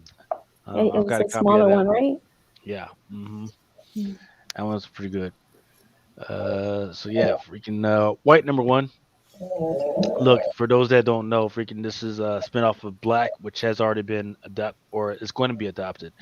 You can't keep these on the shelves, and stores can't even get enough of these right now. It's just a thing. Like the most I like when I order them, the most I can get is 2 at a time, right? And I usually got to break them up in between customers. It's a print run of 2,500 for all the First really prints, yeah. yeah, Yeah. first prints are 2,500. And the second prints are actually allocated to 10,000. And it's funny. So at my shop, no one signed up for this like at all. So I was like, I'm gonna put it in my, pool box. And then I got the first print. And then I was like, oh shit, I got the first print. I'm gonna go ahead and sign up for the rest of the series because why not? And the Right. funny thing is, so he was allocated 2 also, Hmm. and his second copy is still sitting on the wall. Really? Yeah, I'll probably have to go. Yeah, go He does- get that shit. Man. Yeah, he don't doesn't. leave none he of the doesn't- first prints. Leave them Yeah, with I mean, he doesn't even want that much for it. I'm not gonna say how much it is. Oh, so he raised it beyond cover It's price. yeah, it's not cover price. So I mean, that's why I'm always like kind of like Like, Yeah. But I mean, I think it's cheaper than what it's going for on eBay. Yeah. I mean, the basic rule is if they raise it before like the month is out, don't get it, right? Or at least give them the side eye, like, dude, why are you raising the price on this shit before, right? But if it's like a month, if it's like 2 to 3 months out, it is what it is, right? Because by that time, usually you had that returnability, and they could have just returned it for credit, but they didn't. They decided to hold on to it. So, Right. so that's one of those things you got to consider. So I mean, like that first week he had it up for like the market price of like 85 ish, but it's just definitely dropped down from that. Yeah. Jesus, 85 ish. Man, Yeah. he must be trying to do those eBay prices. Yeah, that's what he was trying to do. We had interviewed the writer a few weeks back, and he sent us all first prints of number one. Nice. You know what was crazy, Aaron, man? Freaking! So I went to a card convention today. I think that's what you call it. And as I was walking by one table, apparently they were just doing handoffs. Like, hey, I'm getting ready to freaking go out and take lunch. Just go ahead and watch the table. And tell me why I heard one dude go, well, yeah, we got this is going to be this and this is going to be that. Like, hey, if somebody asks about this and you're not sure, just go on to eBay and look at the prices for that. Like really, bro? That's not the way to do this, man. I was so mad. I mean, I wasn't even going to buy it or anything. But I was like, really, dude, just hearing that kind of freaking triggered me. Well, so I've been to a small convention in Houston where it's just in the hotel lobby, and there was some guy that had his booth all set up. He had nothing priced. And then if you ask him about anything, and then he's sitting there like scrolling through eBay, like just to like show you like other compared prices. I don't remember if he was showing me something that was currently for sale or if it was like sold listings. And I was just like kind of like, as soon as I saw that, I was like kind of like, I'm cool, and then walk somewhere else. Look, if I want eBay prices, I'll just go to eBay. Right? Exactly. Right. Just go order there, and I don't have to leave my house. Yeah, I nodded one. So bye-bye. Yeah. But the best part about these conventions is that it's a wake up call. Like nobody wants your shit, man. Like yeah, you bought it for $400, but nobody wants it. Nobody wants your shit, man. So you better freaking go ahead, freaking break open the freaking box, and just live with the lottery ticket you freaking pulled, man. See, yeah, like that. Mighty says that's business suicide. Yeah, especially now that all that with the whole that it was all over social media. And everybody talks about it now. Like if they're collectors, they're gonna be like, they're not gonna want to go and shop at that booth, unless if it's somebody who are not into comics, they're gonna be like, okay, that makes sense, and they're just gonna buy it. But I mean, when you go to a Comic-Con, how many people are not collectors? Yeah. I mean, if you're a owner of a shop, like you can't be counting our pockets. Like regardless if you think we're gonna flip the book or keep it for a collection. Like, just buy your collections and price them, and then leave it at that. Don't try and stick with the market and try and raise and lower prices according to the market. Set your prices and then be done with it. Or Yeah. future prices. X until it say it's that simple.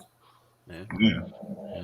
Yeah. But speaking of conventions, once again, I was still amazed at what I saw regarding the line for Trish Forster, who was the artist for Stray Dogs I love #1. her.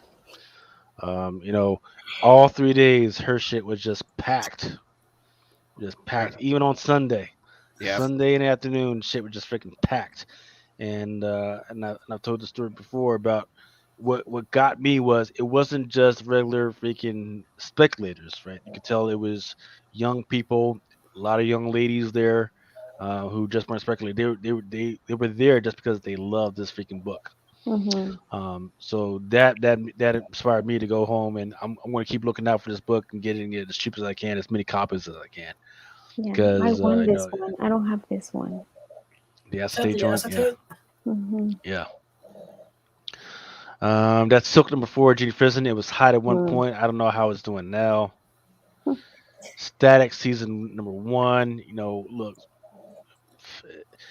this one was a 1 per store, but nobody's really paying attention to anything DC right now. So, and which is probably why some of it has got good spec, because nobody's paying any fucking attention to it. The sales totals are low. They're a lot lower than DC's letting to try to lead people to believe. And this is my gripe. The Milestone characters were finally brought back and given good production teams, right? This is everything we fucking asked for how many fucking years? And it's finally here, and now nobody gives a shit about any of the Milestones. What the fuck is wrong with y'all? Because people want to complain. They just want to fucking complain of something that don't fucking happen. Once they have it. Yeah, you're kind of right. Yeah. So look, everybody's like, oh, I want representation in comics and all this other stuff. Well, dude, the fucking Milestone stuff should have been like served on a fucking platter. Like, here you go, man. This is everything you loved from the 90s about this line. And just because I grew up in kind of the hoodish areas a little bit, I had a lot of friends who read the stuff, and I was into it too. I've even said Hardware is a better Iron Man. Sorry, Newbie Comics, but it is. So there's a lot to behold in that whole lineup, and I like the fact that they brought back Icon and Rocket, and they're really trying to. Blood Syndicate was one of probably the better titles.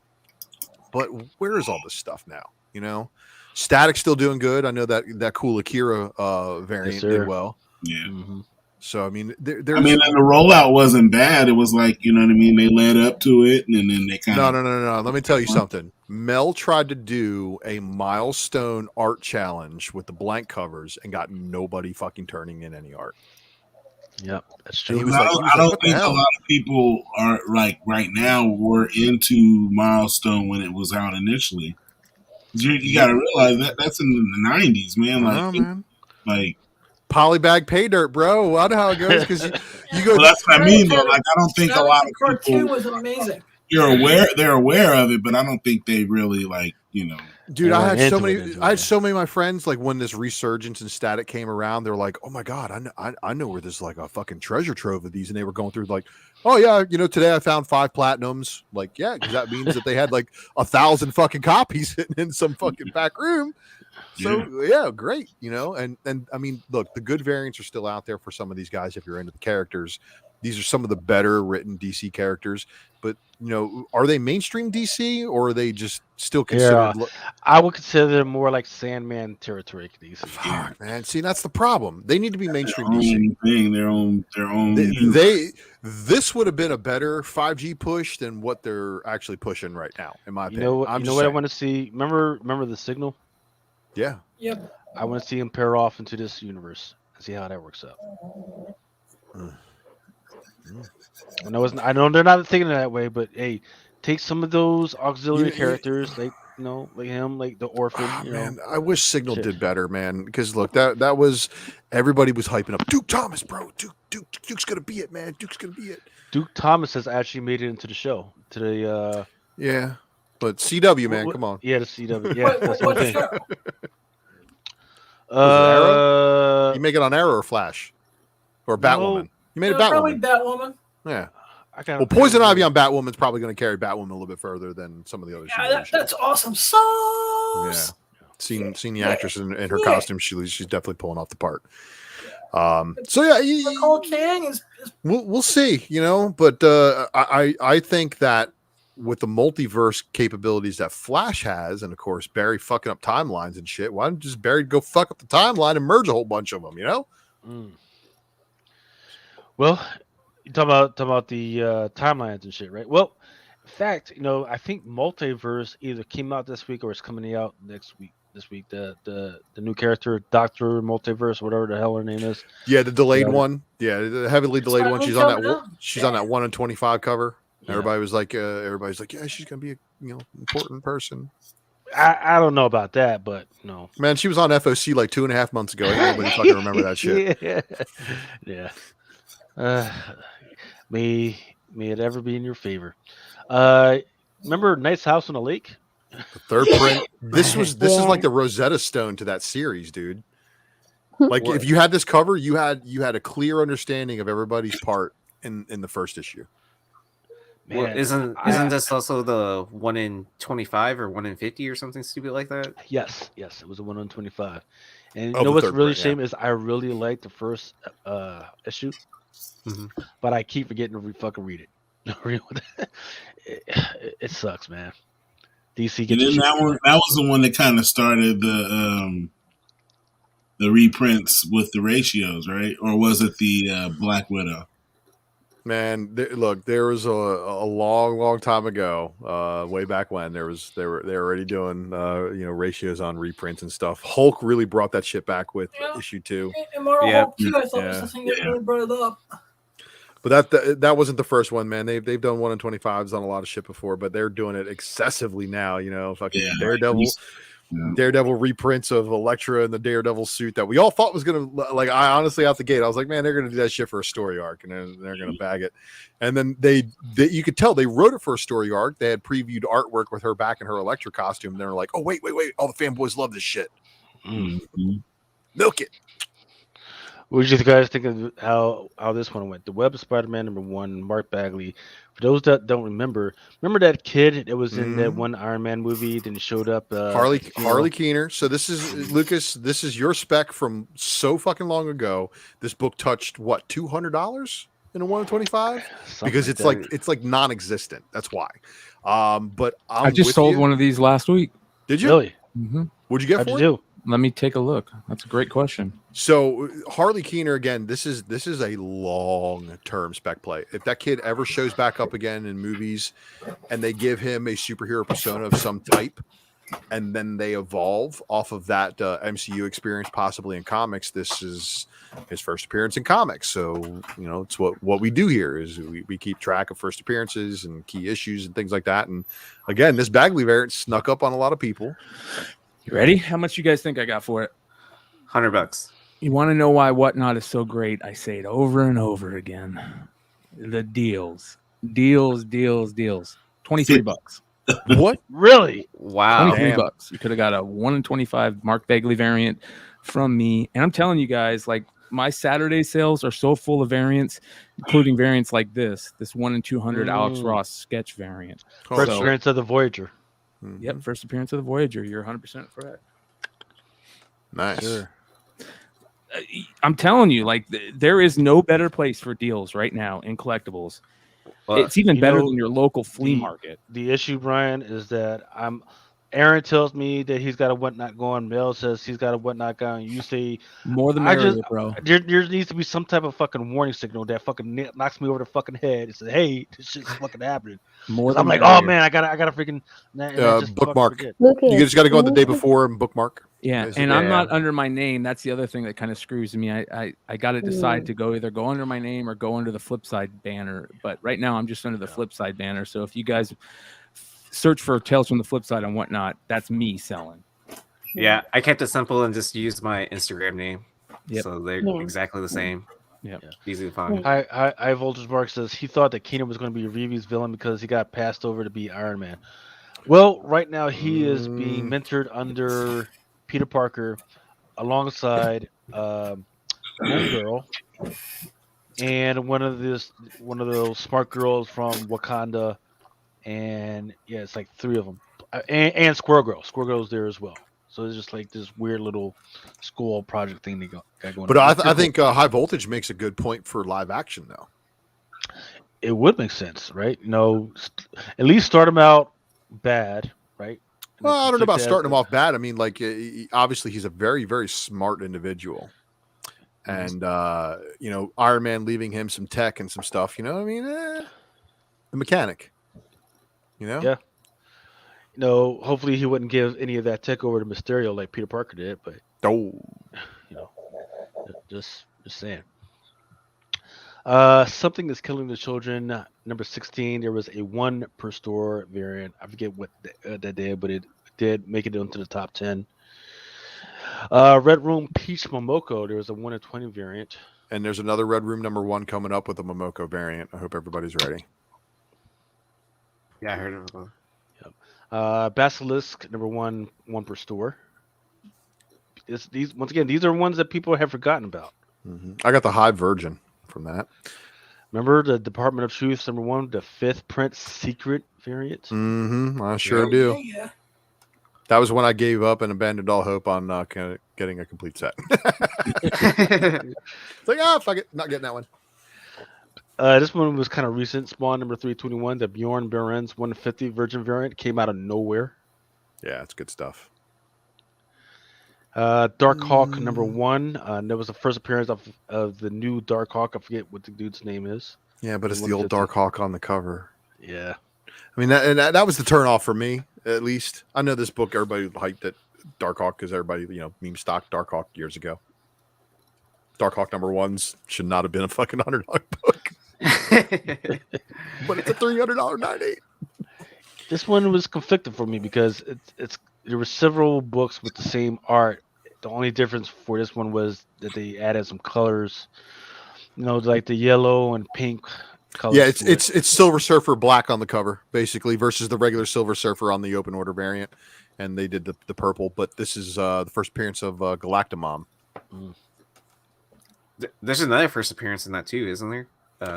I forgot. Whatever the Unmaker is, yeah, like the Galactus looking thing that's killing their universe. Do you talk about still don't like the Space Blossoms? What don't you like the Space Blossoms? Is it that Space Blossoms are coming from somebody's balls and it's going all over some sort of face? That's awesome. Well, it's funny. Like this, we don't know what that liquid is that's going on top of his head and shit. I don't know. Well, this book jumped up like super high, and then like it dropped super low because it got memory hold, just like everything else that does 2 weeks later. I mean, what people were paying for Raws, I bought a 98 for. I know, that's crazy. In this book? Yep. Wow. Remember this book, Miles Morales Spider-Man Annual, the Tony Fleeks 1 in 25. Another book that nobody is like, Spider-Man Annual. I'm not ordering a bunch of fucking annuals, and everybody's like, "Holy shit, there's a 1 in 25. That's amazing." What is this book like doing Tony? now? Also, because Tony was doing it too. A lot of people. Yeah. I mean, this book has crashed a lot, though, hadn't it? I don't know. I haven't been keeping up with prices. Last time I saw one was about 2 months ago. Yeah, because it wasn't over $100. On it. Yeah. Okay. Yeah. Is this a 1 in 25? I think it was going for about ratio. Yeah. Right? Maybe double ratio when it was on the Hot 10. Hey, is this a I thought it went up for Scotty Young variant? No, it's a Tony Fleeks. And No, 98. No. The Squirrel Girl that you got with the Venomized Squirrel Girl. Yeah. What issue is that again?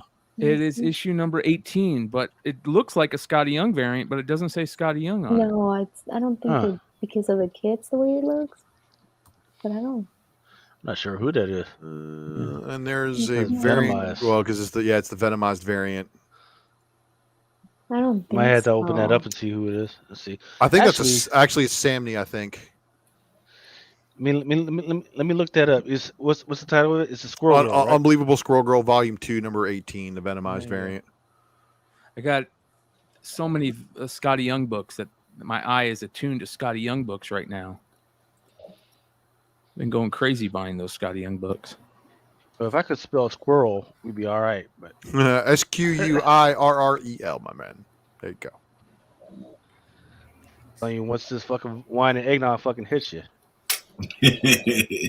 Ain't no telling. So that Spider-Man annual right now is sitting around $50, but it was sitting like 100. Yeah. Yep. you talk about the The annual. this joint. Yeah. Yeah. Well, I see a 98 on there for like 270. They had a lot of color rub from what I've seen. It was when Marvel was like, oh, send out the ink wet. Just get them out of here. Yeah, just ship them. Who cares? They're still dry. They're on the drying rack, sir. No, fuck, put them in the box. You're gonna make They're gonna make deadline. Go ahead, send them out. No bags or boards. Okay, here we go.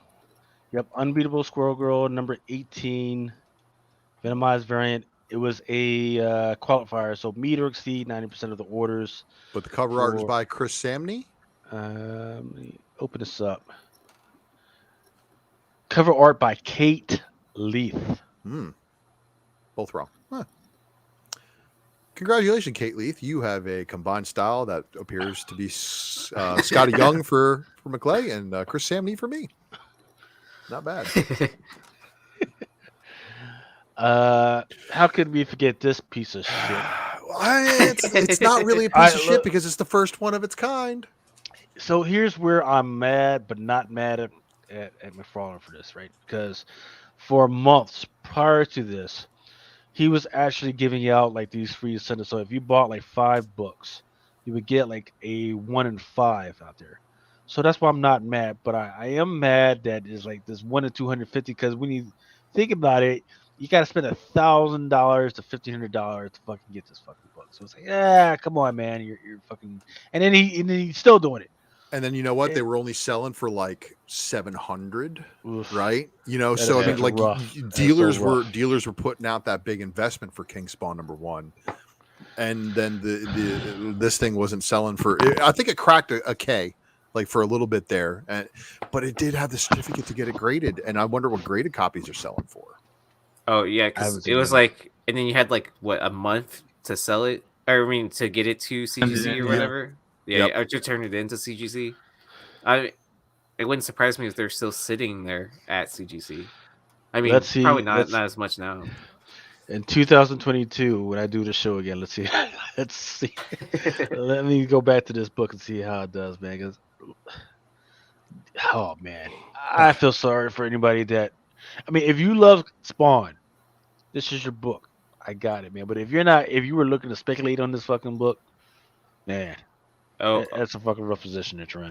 See, a 9.6 sold for $690, and then someone sold a combo set of King Spawn and Gunslinger Spawn, the 1 in 250, together for $2,250. Whoa, that's crazy. Okay. Yeah. Both 9.8s though on that. With the combo that's. deal. But I That mean, if makes they're combo graded, you know, that's fucking nuts, dude. And shout out to Doc Joe, who's one of the craziest Spawn fans I know. And even he's pointing out a bunch of Spawn books. He's like, dude, these people are fucking nuts. These people are paying fucking stupid fucking money for this shit. Well, for my last Whatnot sale last week, I did all Spawn show. That shit went insane. And then like, you know, because you know, like when you buy Marvel books, like people don't like the black and whites. I had nothing but black and white covers, and they were all going for $5 to more, like closer to like the 10 to 15 range. I think I have one that hit like almost $40. I was like kind of like, Jeez. all right. No, the one of the books that did well for me this year was a Spawn book, but it had Gunslinger on there. It was like maybe Gunslinger number 30 or number 33. That was going for like $30. The 306 or the 309? Was it 309? Yeah, it's one of those earlier, you know, it's one of the Spawn issues from the 300s. Yeah, I think it's 309. Yeah. But I know, and you know why? Because this thing takes a dip every time. And it's like the 300 build up and everything. Like after like Al Simmons came back, that's when everybody's like, "Oh shit, Al Simmons is coming back!" And then all of a sudden, all the Spawn books saw a surge, and then all the older ones, the ones between like 150 and 240, they're so fucking hard to find. I kid you not, they are so hard to find. They're so low sales totaled that everybody went ham on a bunch of those. And if there's a key anywhere in there, well, those are the books that people were paying like 100, 150 for. And then all those the 227 homage variant, like the homage variant section of books, those did really well. 221 to 231. Yeah. So all those, those blew up in the last 5 years, and they really were nothing before that. Yep. Like I remember picking up a 227, which is a homage of 300, right? ASM 300. I bought a 98 for like $70, like 5 years ago. Yeah, man, you ain't touching that shit now. And then like the 340 swipe is a really good one. My favorite's the Action Comics one, where he's doing the police, shoving the police car. The Batman 423 one as well. That's a really good one too, But there's so many good covers in this Spawn run, as well as good stories. Like, no wonder McFarlane's like, "Hey, I'm going to put out a fucking team book." Whoa. Well, I don't care about any of the people on this team until they bring back his daughter. Remember that? So his daughter has superpowers now, and I forget what her name is. It's not his daughter. It's Terry Fitzgerald and Wanda's daughter. Yeah. Cyan. Yeah. And actually, her first appearance as that character was also, I remember, a big book. I cashed out too early of the Matinas that I got. Like the first Matina store exclusives that he did through Scorpion. They're limited to 666 each. I mean, I bought them at MegaCon, and they were limited to one set per person, so you're not getting multiples of that. Yeah, I sold my Gunslinger Spawn 98 way too early. Yeah, I mean, I still made money. Don't get me wrong, but yeah. Yeah, so it's like Spawns. If you guys are still finding newsstands of the earlier issues, you need to fucking get them in your collection like right away because they're right. Well, they're gone. Well, yeah, if you guys think Spawn in 300s is a good play, what do you guys think of the newer stuff like the King Spawns and the Hell Cops and all that other stuff? Right. Hell Cop's underrated. I'll give it that. Hell Cop is definitely underrated.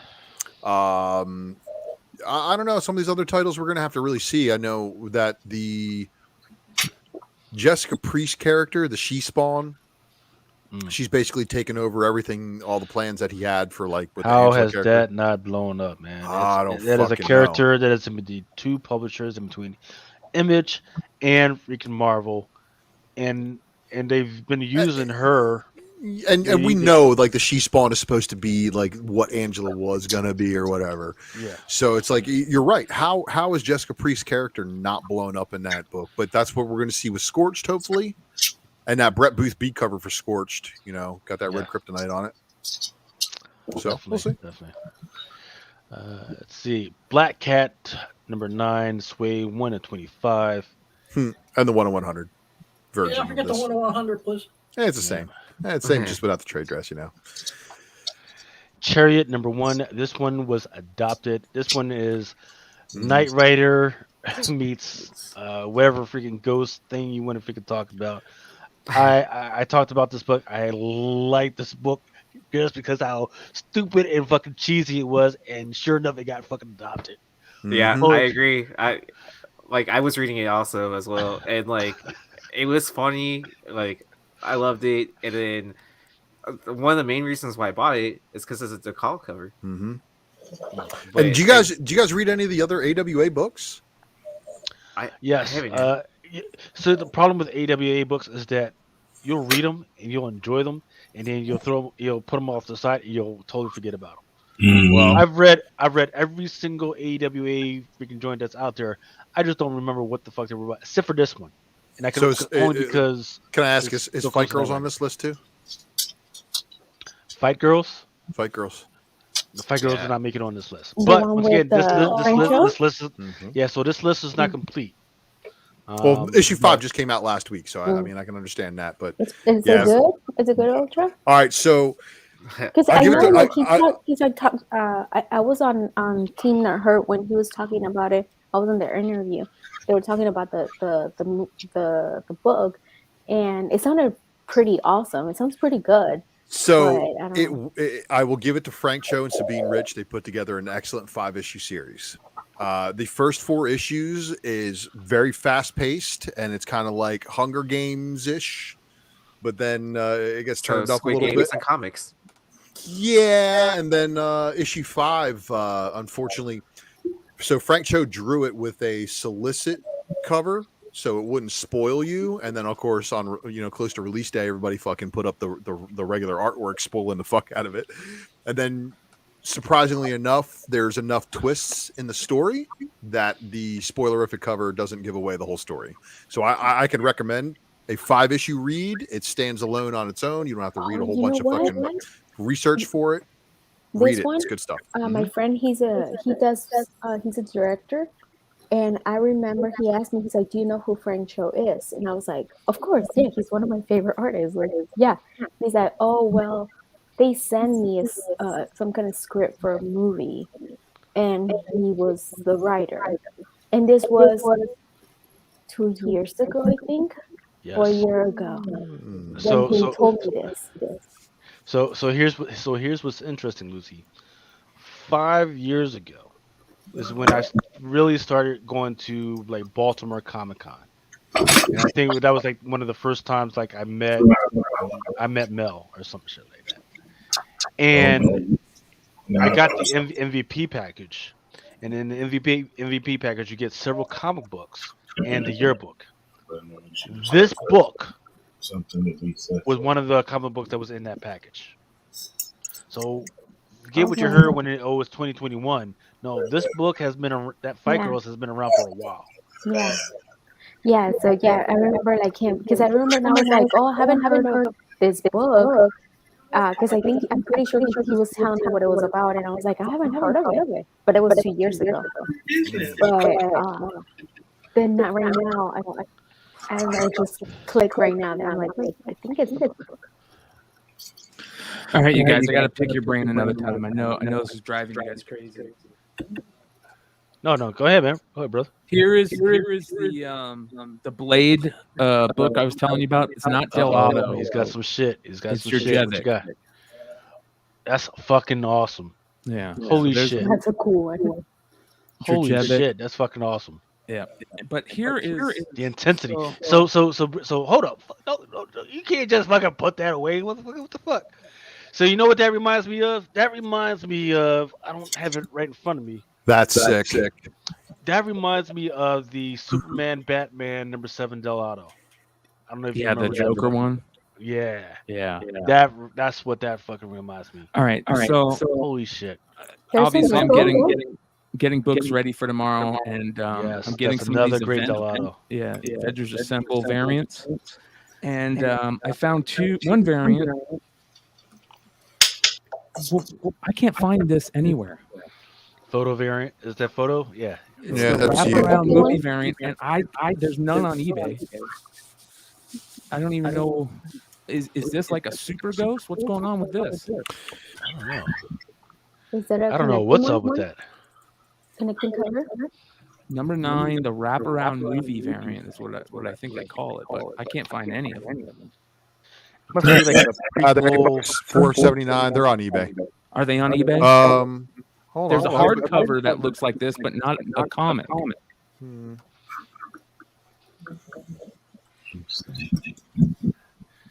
That's interesting. Okay, so yeah, Avengers Assemble movie variant. That's a 1 of 50, buddy. There you go. That's why. Mhm. Ghost. Yeah, that's Okay, a fucking 1 because of 50. people are cry babies in the chat saying the echo. And then there's this Mighty Thor movie variant that I found too. That's pretty dope. I have one of those in a newsstand. Ooh. Oh yeah. Yeah, that's nice, man. So I mean, it's Mighty definitely Thor. not in near mint condition, but like still to find that in the newsstand, like Let's see. Boom. All right. at stream. Okay, here we go. That looks like that was the last one, except for you guys remember this one, the Amazing Spider-Man number 55. Oh my god! Man, that second print showing up in the Walmart packs is Yeah. what everybody remembers about 2021 mostly. Yeah, I mean, shit, this one was the big moneymaker for the Gleason. pull box. And Gleason, he had a hit, and we saw this shit coming 2 months in advance. Like, god damn, that's gonna be a fire cover. No, that's you know true. what? I You know remember what you else? guys talking about it. Yep. You know what else we talked about? Boom! Mm. Star Wars: The High Republic #1. Yeah. Well, the thing about that Gleason book, like every time I thought I sold, like I thought I was out of those copies. I keep on finding them in my boxes organizing. You know what? Like, do they just grow on their own or They something? multiply, yes. Yeah. Okay. I was Yeah, making it sure. keeps on having spider babies. Yeah. I did not buy. I did not buy not one single copy, and somehow I had like 4 of them. See, they grow on their Like, own. I don't know if They people were multiply. sending them to me or what. I But only I sold think I- a third print. I think I had so many that I fucking sent Mama and maybe Ultra, and I definitely sent Mel some. You probably sent me some too. Yes, I I don't was know. like- I don't know how I got like 4 or 5 copies, and I sold them.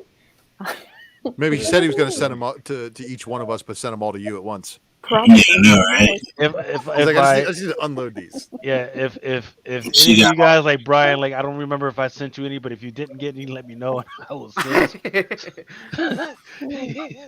Lucy has them all. I'm trying to get rid of that. I got a whole bunch of Lucy has. Black Widows and fucking aliens and all this shit. I'm trying to get rid of that shit. So once again, man. I know you sent me a box, and there was like a bunch of stuff. Because I haven't ordered anything from the full box. Only one. It was one thing that I ordered. I think it was the Eat the Rich. But then you sent me, and I was like, man, I don't remember ordering anything. And I opened this a bunch of like random. I was like, oh, okay, I see. But there was pretty cool ones. You sent me that I have them right here. The one with Captain Marvel. Well, this one's pretty awesome. You send me this one. Yeah, I the really prison. Like this Yeah. one. Yeah. Send me some of the High Republic. I haven't even bagged them, but yeah, you send me this one. Yeah. Mm-hmm. Send me like a bunch of good. There's a lot of good ones. This one, it was really nice. I really like The this one. Psylocke. Yep. Yeah, and where's the other one? I know that you sent me a Captain Marvel, the one that Ingan Lee. I don't know where it's at. I think my brother stole it yesterday. Oh wait, no, it's right here. Because he saw it, he liked it, but never mind. It's fine. Yeah. It's really nice. I really like it. But I was like, what's all this? She's like, man, if my husband sees this, he's gonna be pissed. Mhm. Find all these damn I'm like, books. I didn't do it. Lucas just sent it, I swear. And pay for it. I used to tell my wife, I'd be like, I pre-ordered that 2 months ago. No, Lucas is so nice. He sends me boxes. I don't know why. I don't know. Man. I don't know. Yeah, look.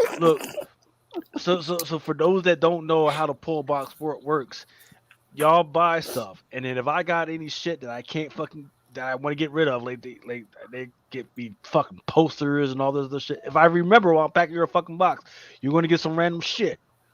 Don't fucking call me up or fucking send me some crazy ass emails about what the fuck is this. Just take the shit and fucking shut the fuck up. Just take it. Just take it. Just say thank you. Yeah. So Yeah, thank you, well, look Lucas, at for all the your extra voice in your stuff. mouth, man. Right on. You know what, Lucas? I figure I'm like, probably is this bunch of stuff that he had like extra, and he's probably trying to make room for the rest of the stuff he has. Yeah. So I kind of figure. Yeah. So for instance, I got his damn house. I got the Drunkenchatson clearance boxes. They're like $100 pop, and you get like 200 to 300 freaking comics for $100. Oh shit! I might have to hit you up for that. Yeah. Yeah, I still have to hit you on that myself. Most Well, definitely. I'm trying to sounds like it save would money, be- so I can't buy anything. Well, it sounds like it I'm would trying be to say. good whatnot stuff. Oh, Yeah. Lucas, Oh yeah. fuck, you Yes, can ma'am. get on fucking whatnot already. He is. I thought you are on there, aren't you, Lucas? I am on there, but I have But he not hasn't done done. it. I haven't done it yet. Uh, it's just that I get so freaking busy, man. Because in between running the shop, running stuff for Comic Crusaders, trying to do reviews, trying to watch movies, to fucking write reviews, and this and that Hey, and the other thing. do it Plus, I like got a fucking everybody regular else. job. Hey, Yeah. Lucas, No, do I, it like all the guys. They're throwing their girlfriends in there. They don't know Well- shit Your about girlfriends on there? comics, but they're there asking Like- questions. They're like, Yeah, I yeah. don't know what this is, but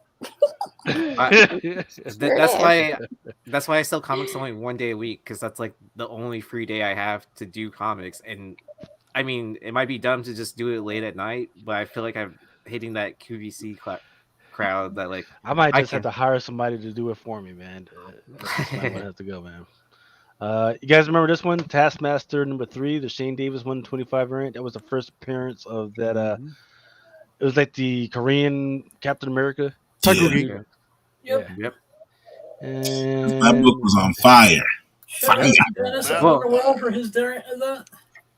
Yeah. Well, I definitely remember this book because I used it on my first episode of Dealer Flipside.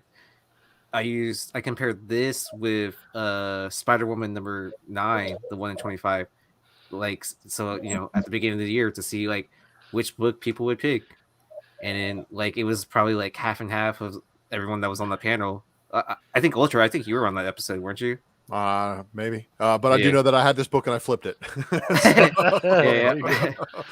Yeah. It came and it went. And actually, I sold it on my Whatnot sale. really, okay. Yeah. I think I got like 270 something for it. There was a bidding war between it, and the guy didn't know what he was bidding on, but he just knew somebody else wanted it a lot, and he was bidding. And he's like, should I bid more? I'm like, yeah, probably. wow. That sometimes the best position in life is to be the spoiler, man. Like, fuck that dude. Well, I don't want it, but I don't want him there. He's like, and he Exactly. tells me, That's how I I got would have married, bid man. more. I would have bid more, man. I'm like, well, you didn't, so you didn't get the book. The other guy did. So, Sometimes you can't have everything. but this one also has a second print that had a second print 1 in 25, and Dennis Barger also has a sailfish split variant that he did with this one. Edwin Aguilar says the last sold at auction was $191.50 fucking cents. Well, I got a lot more That's than that amazing. from mine at Whatnot many Nice. months ago, so I will take that as a win. Mojo Quid says Lucas didn't get the white one.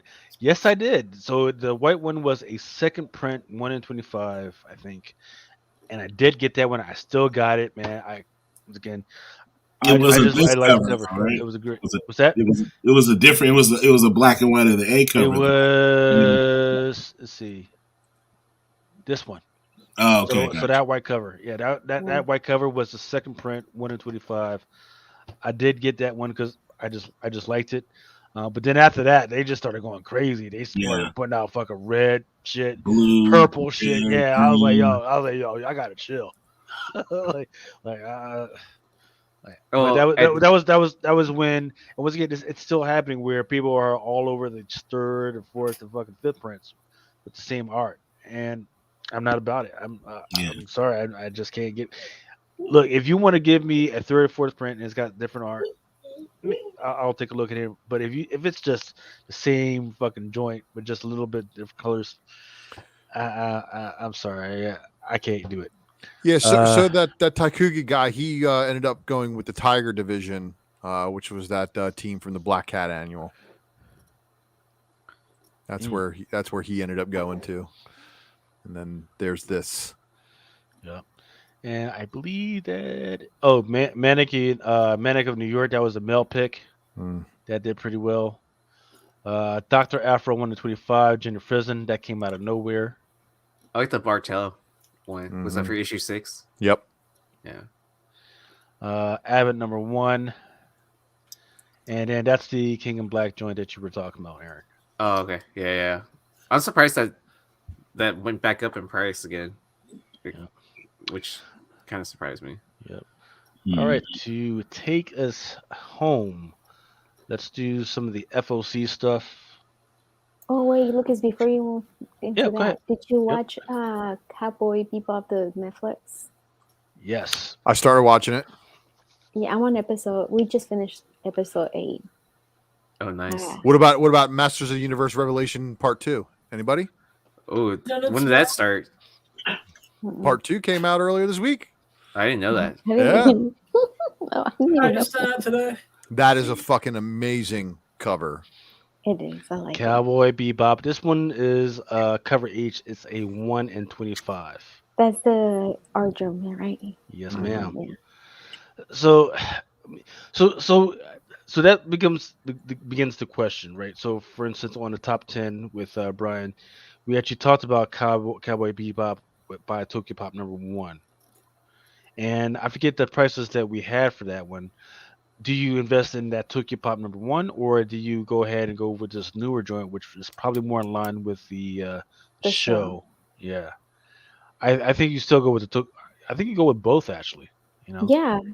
Yeah, because I mean, like David's saying that he didn't. It was not a good show. You know, obviously I really really like the anime, and this show,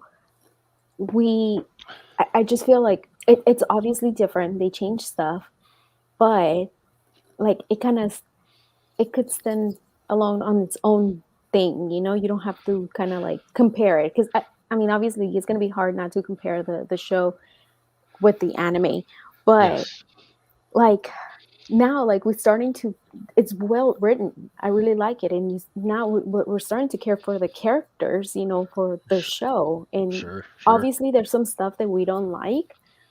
Vicious I was gonna say Vicious storyline, I hate it, but the rest of the story, like whatever's going around, like we really like it. And Well, what do you we think care of for the the? characters. What did you think of how they laid out the romantic, storyline? Right? Oh, girl, she's For married to dude, but it turns out that at one point she yeah, was I actually don't. banging a best friend. Yeah, I don't like that. I don't like it. I think it's boring. For that storyline, it's boring. Honestly, I feel like it's boring.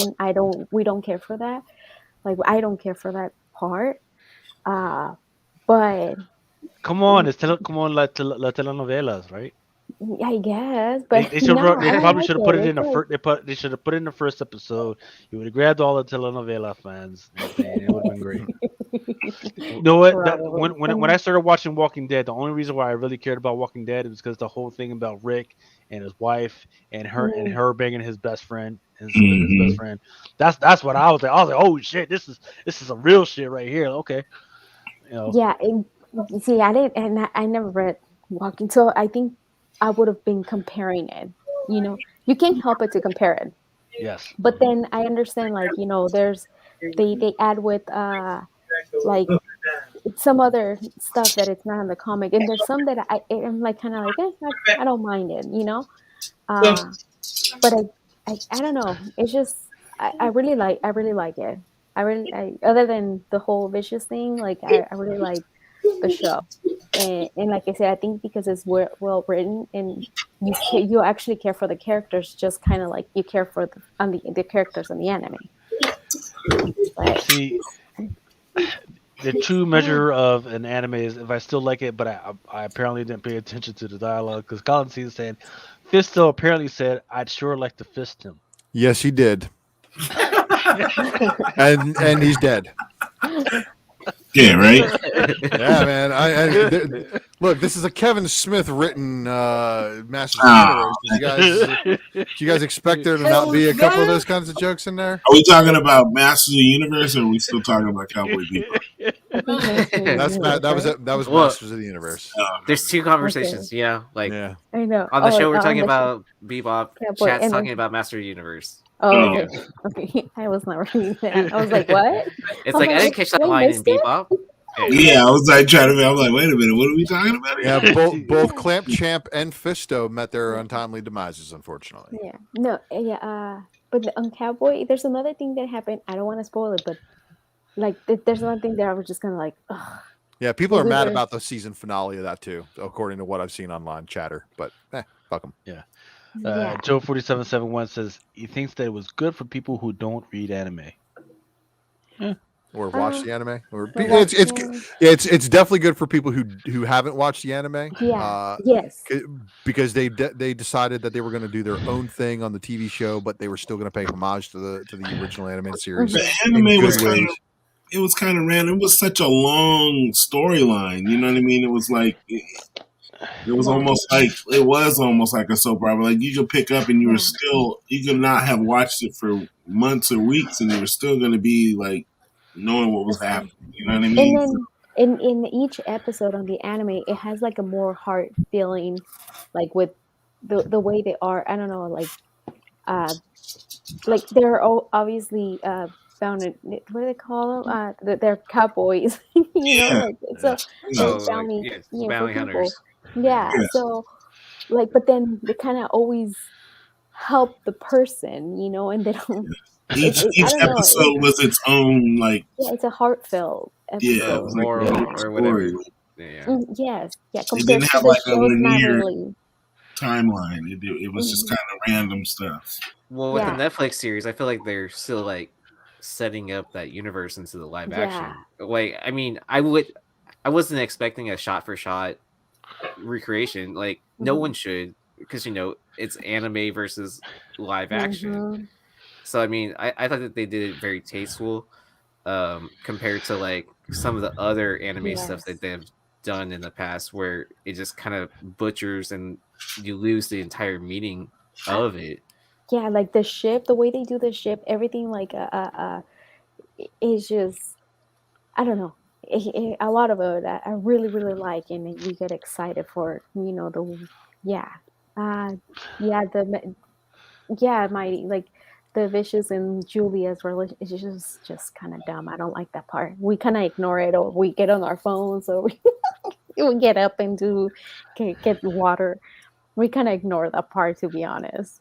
Yeah. Lucius, and then Lucius is so ugly. Like on the anime, he is so handsome, and it makes you, I guess, kind of hate him more because he's ugly. I don't know. Almighty Lager King say, "Hey, the anime is pure masterpiece. The only flaw Yes. was that there was no second season." He's So, dead. Yeah. Which mhm. I Well, kind of like bef- that. I that kind of like befalls a that. lot of them, though. It's like they all want a second season, and they hardly ever get them. Mhm. Yeah. Oh, you guys. Oh, wait. I'm having a girl, and we're naming her middle name is Faye. It's gonna be Faye. Oh, nice. Really? Yeah. Okay. Hey, y'all heard it here. Exclusive. Yeah. Beep, beep, beep, beep, Exclusive, Yeah. huh? Great Heard name. that. Yeah. Congratulations. What do you? Yeah. How are you spelling it? Faye, just the way they spell it. PHAE. No, with a F. It's Okay. just a F-E. FAYE, right? F-A-Y-E. Yeah. Yeah. And it's gonna be Mariah Faye. Great name. Nice. Yeah. I'm so excited. Speaking of excited, looks like DC. I don't know what's going on with DC recently, but they've been going. Yeah, Superman's just getting stranger by the day, bro. What's up with that? in between this and the Nightwing covers, I don't know what is going on, man. What's happening on the cover, Lucas? But I can tell you what, this is not allowed in my house. I can tell you what, you Yeah. can order it through the poll box if you want. Excuse It's me, not Lucas, coming to my why is house. it not allowed in your I'll be house? packing. I will be packing your books out in the fucking rain. You can trust all that. What do you mean? I mean, Oh. no one ever told you that. Like, hey, Superman, doesn't he need a cod piece? Like, And an ace bandage for Wait, his wait. We don't have our own cod pieces. No. Well, he has we an don't ace all. bandage on his knee. Also, we don't all have those special adult nights like you do, Oh, man. my God bless how you and your marriage gets down, but not all of it. Oh my gosh. Not everybody's this got room for a guy- trapeze, man. Just saying. Dude, this guy looks like Pride Weekend was not so long ago here, and a lot of the guys kind of look like this. Wow. So that's, oh my god, what? Can I be thankful I can't see the screen right now? Oh Yeah, my God. probably because it's the Action Comics 1038 variant cover. It's not really anything but a shirtless Superman wearing some leather, You see Jason Klein's comment? and he's got some bondage tendencies going on with his He cape said- and He's wearing a Oh mask. my god. See that one, Lucas? His comment, Jason Klein 221. He says Lucas is selective about his superheroes. No, the one Look, above that. The one above it. is Superman cosplaying as He-Man at a local con? Like, It looks like He-Man, yes. That's actually a perfect so- description of it. you know, I Yeah. was just gonna say, like, it looks like so He-Man. what's crazy With a cod is, piece. With his, crazy with is his, and he'll probably kill me if he ever finds out that I talked about this. So I have this one boss, right, and he is a fit dude. He's almost 60 now, but he's a fit dude. So for his 55th birthday, he actually got a photo of him and his wife. No, like superhero cosplay decked out, right? And this is exactly like how he looks, but he's a black dude, right? right. So he invited everybody over for the barbecue, right? And in order to get to the barbecue, you got to go through the house. And the first thing you see Is the when you picture. is like this huge ass fucking thing of him doing one of these with just like flexing with the fucking sword, like oiled up. No. Oiled up. That's the first thing you see when you come through. With the his door, wife right? at his feet. Uh, With his well, wife see, at that's the crazy thing. She took the photo with him, but there's another photo. That photo is in another part of the house. But the first thing you see when you come in the house is just him by himself, oiled up. no. So Was that like a Pride weekend over here in Palm Springs? I don't know. I How did he don't hang know. how did he hang the Superman thing on his chest? Is it just Well, I like, don't think he was going for the He held a Superman. I think he was stencil going. and then he spray painted it. I think he was going for like the Conan joiner. Or Right. something like that, Well, I mean, that dude is wearing a mask. He basically was just like somebody's like wrapping him up and then just said, "Close your eyes, man," and then just took like but the in black he's texture. in quote unquote like medieval times, but he got on blue blockers. Yo. Like how did he get He was sunglasses? wearing a full facial mask and got behind a very sooty diesel. Oh no. It's so good. It's so bad. It's good. bad. I don't know. It's bad. This, however, my friend, Aw. is look. This is a pushback from last week's FOC, and then I decided this week this was going to be the thumbnail for the secret variant. So, actually got all that made. Have it. I actually just got done doing the FOC stuff like as we were talking here. So, This is Army nice. of Darkness. No, Is that Uncle Ash. Junior? it's an Andy Warhol, you know. Looks like Uncle Junior. Yeah, but I can't tell if that's Andy Warhol right No, there. that's Andy. Yeah, that is an Andy Warhol. Well, I know the painting is, but if that's supposed to be Andy Warhol looking at his own painting, you know. Oh, Okay. I hope not. What book is this? This is Army of Darkness, 1979, number 4. Yeah, it's on FOC again for the second week in a row. Hmm. All right. Man, you guys just talked me into buying this fucking book. God damn. The All right. the Virgin is $49.99. Remember that, Lucas. Oh, wow. So don't forget, if it's $49.99 for the pull box, when you get it through the pull box, it's $35. So, Army. This one is an Army of Darkness, 1979, number 4. That's the A cover. The other one's the B cover. Yep, cover So K. you can get this with trade dress for cheap, and then you can get the side item that we just saw for cheap as well. Yep. It's This looks like another cover. Like, it looks like every Vampirella or Red Well, Sonja cover. You gotta be careful with Matina. If it's looking like what I'm another saying. cover, there's a chance it might be another cover. Mm-hmm. That's why I don't pick I up thought he Matina stopped anymore. doing that. Yeah, you know, Yeah, well, sometimes. Yeah, old habits are hard to break. I'm not saying that's actually what's going down here, but Lucy recognizes the situation. That's why I'm like, Matina, it looks like a cover. And maybe another one. Just saying. Barbarella. I don't know what's going on in here, but It's Derek Chu, and Derek Chu is doing his thing. Whoa. Is that the cover you talked about on Wednesday night? yes, sir. You know, she's holding this little knife. I don't know what happened. That does not look like a knife. Mm-mm. That looks like something else. I'm gonna stab you with my little knife. Mm. All I know is that there's no. She seems to have been in a fight, but there's no blood on the knife, so I can only think that maybe she cut her own costume with that thing. That's the only thing I can think of. I don't know. That thing behind her is kind of slobbering. I don't know. That's a big eyeball. Oh, great call. Great call, Mama. So you know what this is? More tentacle porn. Yeah. That's Probably. what it's all about. Mhm. Shout out to Heartless. I tell you, these guys are fucking listening to us, man. they every time I talk about it, as you know, here comes another freaking cover. This one is another Army of Darkness, 1974, number 4, You. FOC by Yoon, and there is a version of this one. And it's a Ash with his boomstick, everybody. Ash with his boomstick. Sure. Also coming out, there's a Deadly Class number 50. Isn't that series ending soon? It That's a says fond farewell part 2. Part 2. Mhm. Yep. Maybe 50's it.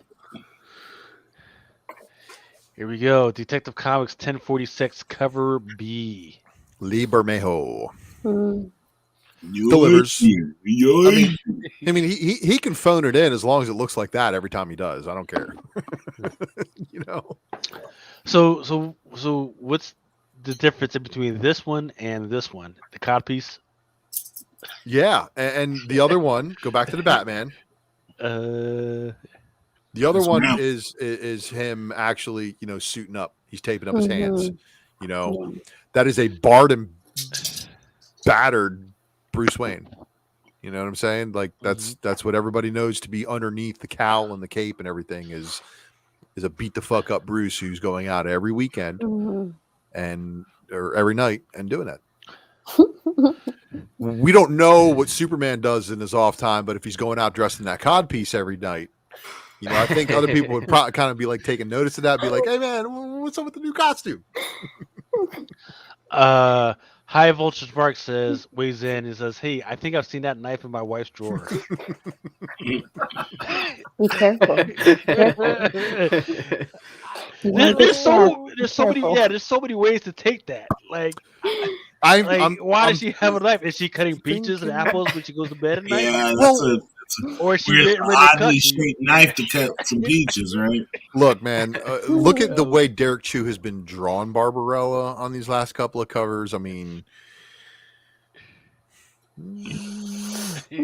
he's drawing it the skin suit skin tight. Skin tight. Mhm. Yeah, look at her. Oh, this one's nice. Okay, let me hide this. How do I hide this? Okay. Deathstroke Inc. number 4. This one is a Open order. Ivan Tao cardstock variant. Tao has mostly been doing the Zenoscope stuff, but you know what? I don't mind this. The face is a little jacked up, but I do like the color palette, and I do like I don't mind the body stuff at all. I like Tao's work.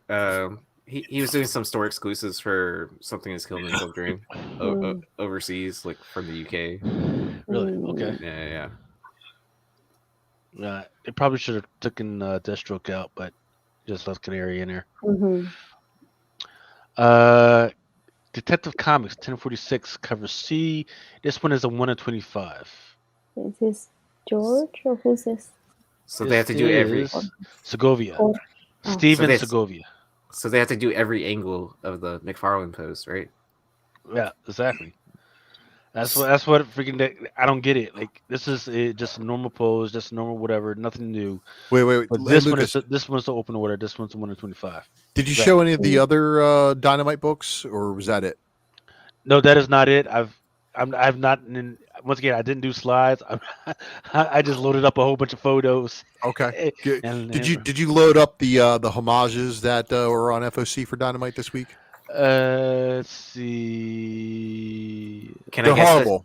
Can I guess They're it's a TMNT homage? No, it is Oh, not wow. a TMNT homage. It's another homage that they are going to milk you for, though. Okay. Mm. I do not have them, but if you let me know which ones you want, I'll definitely load them up. Well, it happens to be Army of Darkness, 1974. Yeah, they just got to quit with that homage. It's getting Or really, Army of really Darkness, turned. 1979, the Barbarella, Man, it's like, and Vengeance of Vampirilla. If I see another Amazing Spider-Man 300 or #1 variant that isn't good. Like the ones that they've been putting out are so bad, it's That they unreal. are. So Yeah, don't even think about doing it unless you know it's fire. I mean, but it's like, why do I want to keep buying that cover? I mean, I know there's people that will like that cover, but man, come on, man. Because like, they know there's some people out there that will buy that homage blindly, no matter what it's on, just because they It's want all of them. they're And it's like, it's always the same characters doing it, and even if it's not, it does. Like Brian said, it doesn't look good. It well, don't look then good. don't look at Army of Darkness, don't look at Barbarella, and don't look at Vampirilla, because you're gonna hate what you see. And guess what? There's a black and white variant to go along with each of them. That's 11 copy FOC variant. I thought they were doing away with the FOC variants, but they were like, "Nah, we're just gonna wait another week and put that book back on FOC again." Well, Marvel's just as guilty as of it too. Oh, like, oh, yeah. Because like what they just had the Venom, Was that on 4? the Venom homage of ASM 300, Yep. where it looks like, it looks like someone just traced out McFarlane's work. Yeah, like it would be different if like McFarlane every so often did the homage to whatever book it was that won almost like a commission for like a store variant or something, but it was only he was doing it. It'd be a different thing. But now it's just like, dude, you got some random artist just who on the come up doing the Spawn, 300 or Spider-Man 300 homages, and it's like, come on, man. No, Marvel's already done that. They did it with the remasters for the watered down. The 1 in 1000s, 1 in 500. Yeah, right, yeah. Yeah. But then like it's funny because he won't sign those. Yeah. Like he won't sign those at all because like he wasn't getting paid for it, and it's just like the recycling their art. Yeah, so even with that, it's like, what's the purpose of doing it if you can't even like, you can't get the icing on the cake. Like you can't get him to sign those books. Like he won't do it. So it's like, why even participate? Like, Well, if you want one of those books, I'll have one of those books tomorrow on Whatnot. I got the 1 in 1000 number 6 remastered variant. Brian is the keenest freaking hype man. Freaking.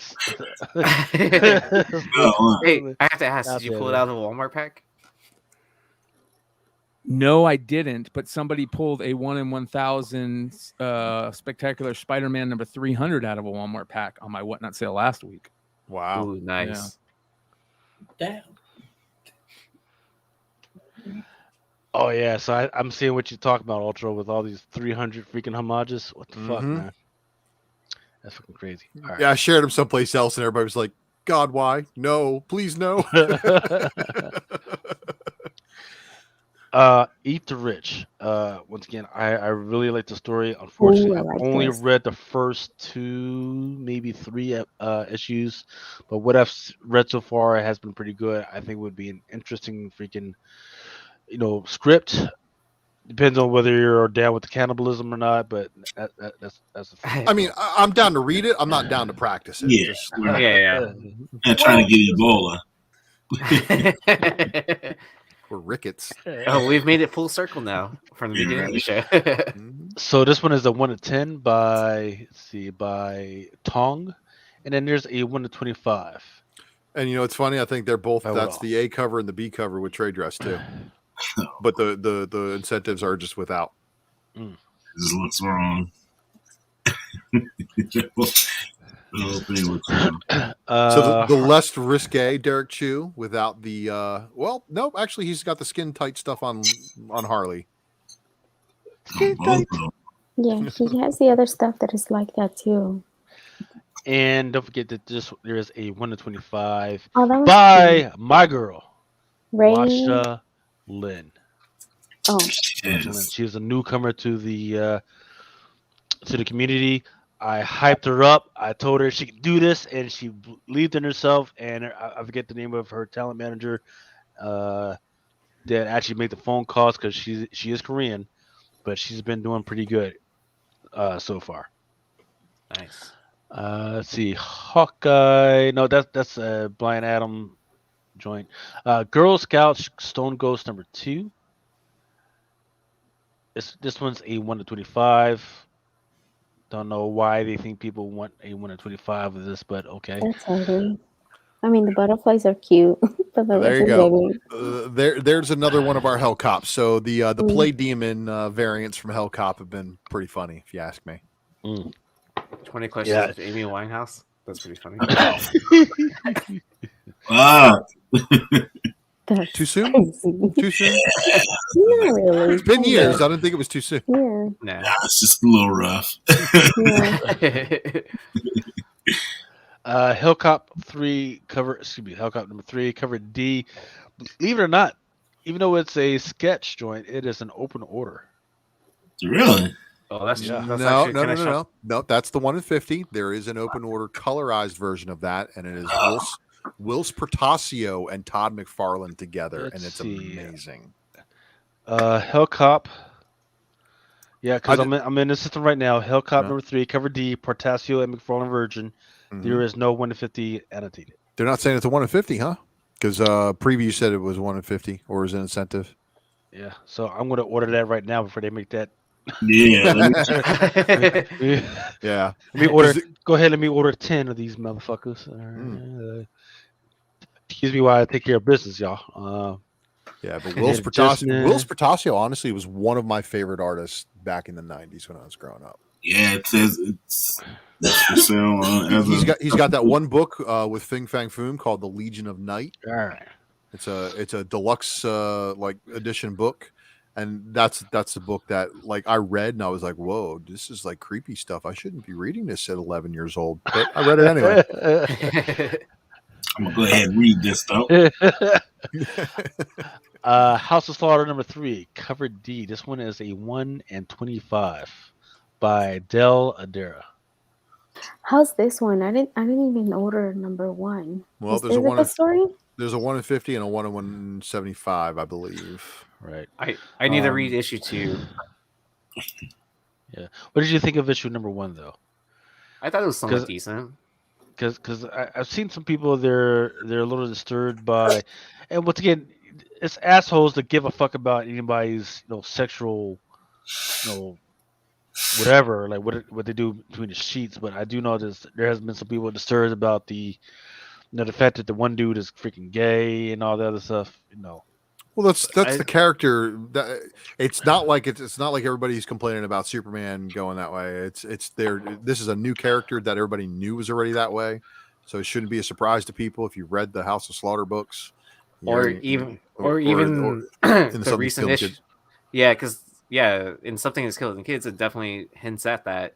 Like you find out about that in like issue, what is it, 19 or 18? I can't remember which one.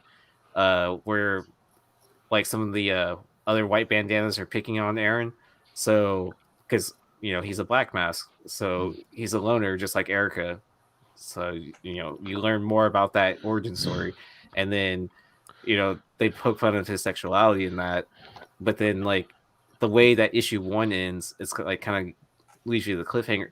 It's not like they're trying to force anything down your throat. Haha.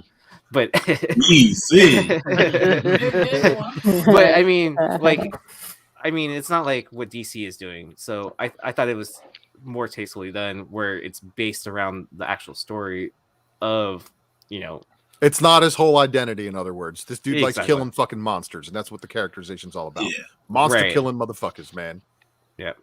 Yeah. What he does after he puts his sword away, we don't care. Hey, Well, let me, because people were arguing with me when we did the top 10, and let me put it this way, right?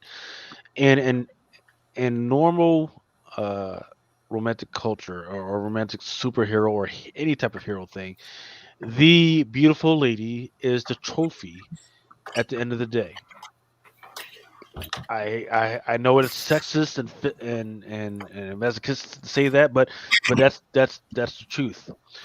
When the roles are male or woman, it tends to be less of that, right? So in order to wedge that stuff in there, you have to stop the story out of nowhere in order to get that stuff in. And once again, I haven't read House of Slaughter number 1 or number 2 or anything like that, so that's where the issues comes in, right? Like, okay, you've got this guy who's supposed to be the main character, he's supposed to be the hero. Where does his romantic interests come in?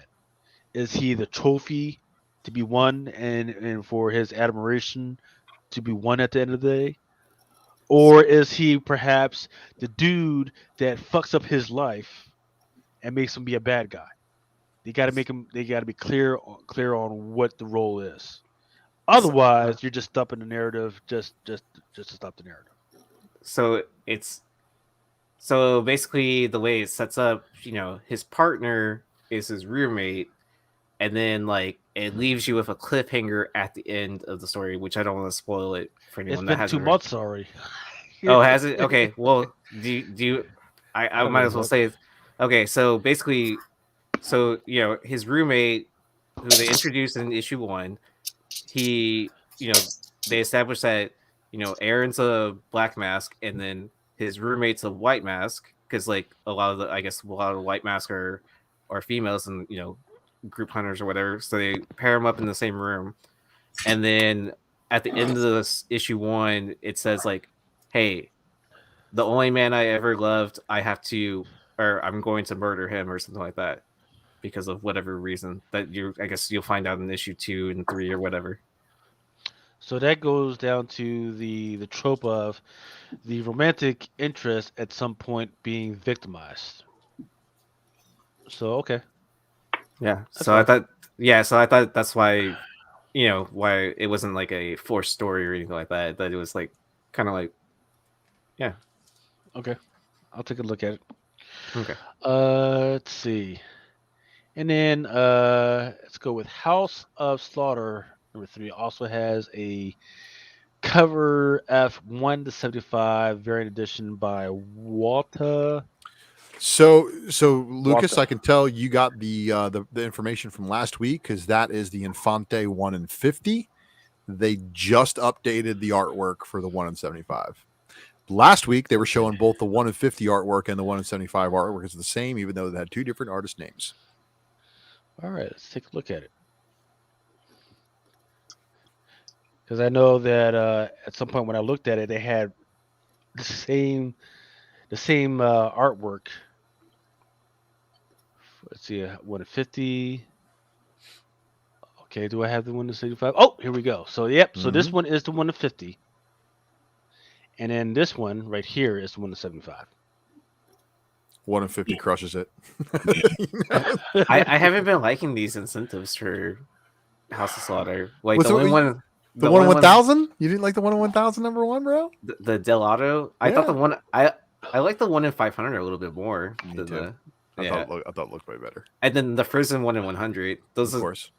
Those and the 1 in 200. Those 3 have been like, I guess, my favorites out of all of them. The 1 in 50 was pretty nice too, which was a homage to Now's House on the Lake. Hey, you guys, I'm gonna tap out, man. I'm gonna lay them down. Hey, man. Thanks for having me on. Yeah, I mean, anytime you guys want me on, I'll come on, man. Absolutely, man. Can't wait to have you back anytime, man. Have a good week, sir. Yeah. All right, you guys, stay easy, man. All right, Happy man. holidays. All right. All right. Don't need too much, man.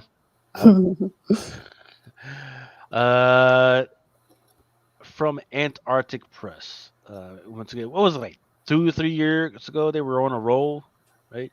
But we haven't heard much from them since. They've got this one called Horror. That was the whole rags thing. That was real popular. Well, they had rags, and then they had the one regarding the boat, like the Titanic boat or some shit like that. Yeah. Heart Comics number 8, Vampire Ninja. Ninja Ono Part 2 of 2. Looks pretty good. Then this Invincible Red Sonja number 7 for Blind Adam. This is apparently Red Sonja. She's just got done with the fight, and she is cleaning her sword, not with a rag or anything, but with her tongue. All types of things to read into this. And I have no problem with that. What I do have problem with is, since when is it a good idea to fight with makeup and eyeshadow? Because I know that when I get sweat, get ready. yeah, She's got the natural smoky eye, bro. Don't be doing that, okay? my wife, she decided to go work out one time with some makeup on, and it got all up in her eye and everything. So I'm just saying, realistically, it's not a good idea to go working out with that much shadow and all that. Just saying. Yeah. I don't wear makeup, so I couldn't tell you. I think you're a fucking liar, Ultra. You're too beautiful. You're too beautiful not to be fucking wearing makeup. Your mascara is running right now, Ultra. You know. Yeah, you know what? Actually, it's I'm normally all gray, and this is all dyed. He's got makeup of a beard on. His real beard. I have no eyebrows. That fucking beeswax a little too hard, buddy. Oh, so that's why you don't have your camera on when you're joining, and then like you got to make sure it's set up He's right. like catching Yeah, up. it's all green screen. Like I got to put the green screen, pieces on, and then superimpose it. So Ice Cream Man had maybe like a year or 2 years ago, they were having some really good freaking covers, right? And they were hot on it. I like this one. I don't know what in the heck is this supposed to be, but I'm freaked out by cockroaches, and they decided to put a big old dude with the body of a cockroach, and his head is. God, I just think about Nightmare on Elm Street. This kind of looks like a Beetlejuice type of thing. Yeah. That's what I see. What was that MTV movie where it's Joe's apartment or whatever? While the cockroach Yes. Yeah, that's what I was trying to think about Wednesday night. That was actually like a short first. It was like every it was like a 3 or 5 minute episode for like weeks, and then they turned into a movie, which is fucking amazing. So, just so y'all know that's out there. I don't know if this is a homage to any kids book or anything. I hope to God not, but I don't think so. it's an interesting cover nonetheless. Mall number 4, cover B by Howl. This one is an open order, but it's got that that 2-tone color variant type thing going, and once again, tentacle porn. Tentacles just going in and out of a young lady for no reason, and then of course they're really going for the anime when you got the blood just like all over her face, So it's its own thing. And then but it does have a 1 in 10 by Danny. Oh, that was nice.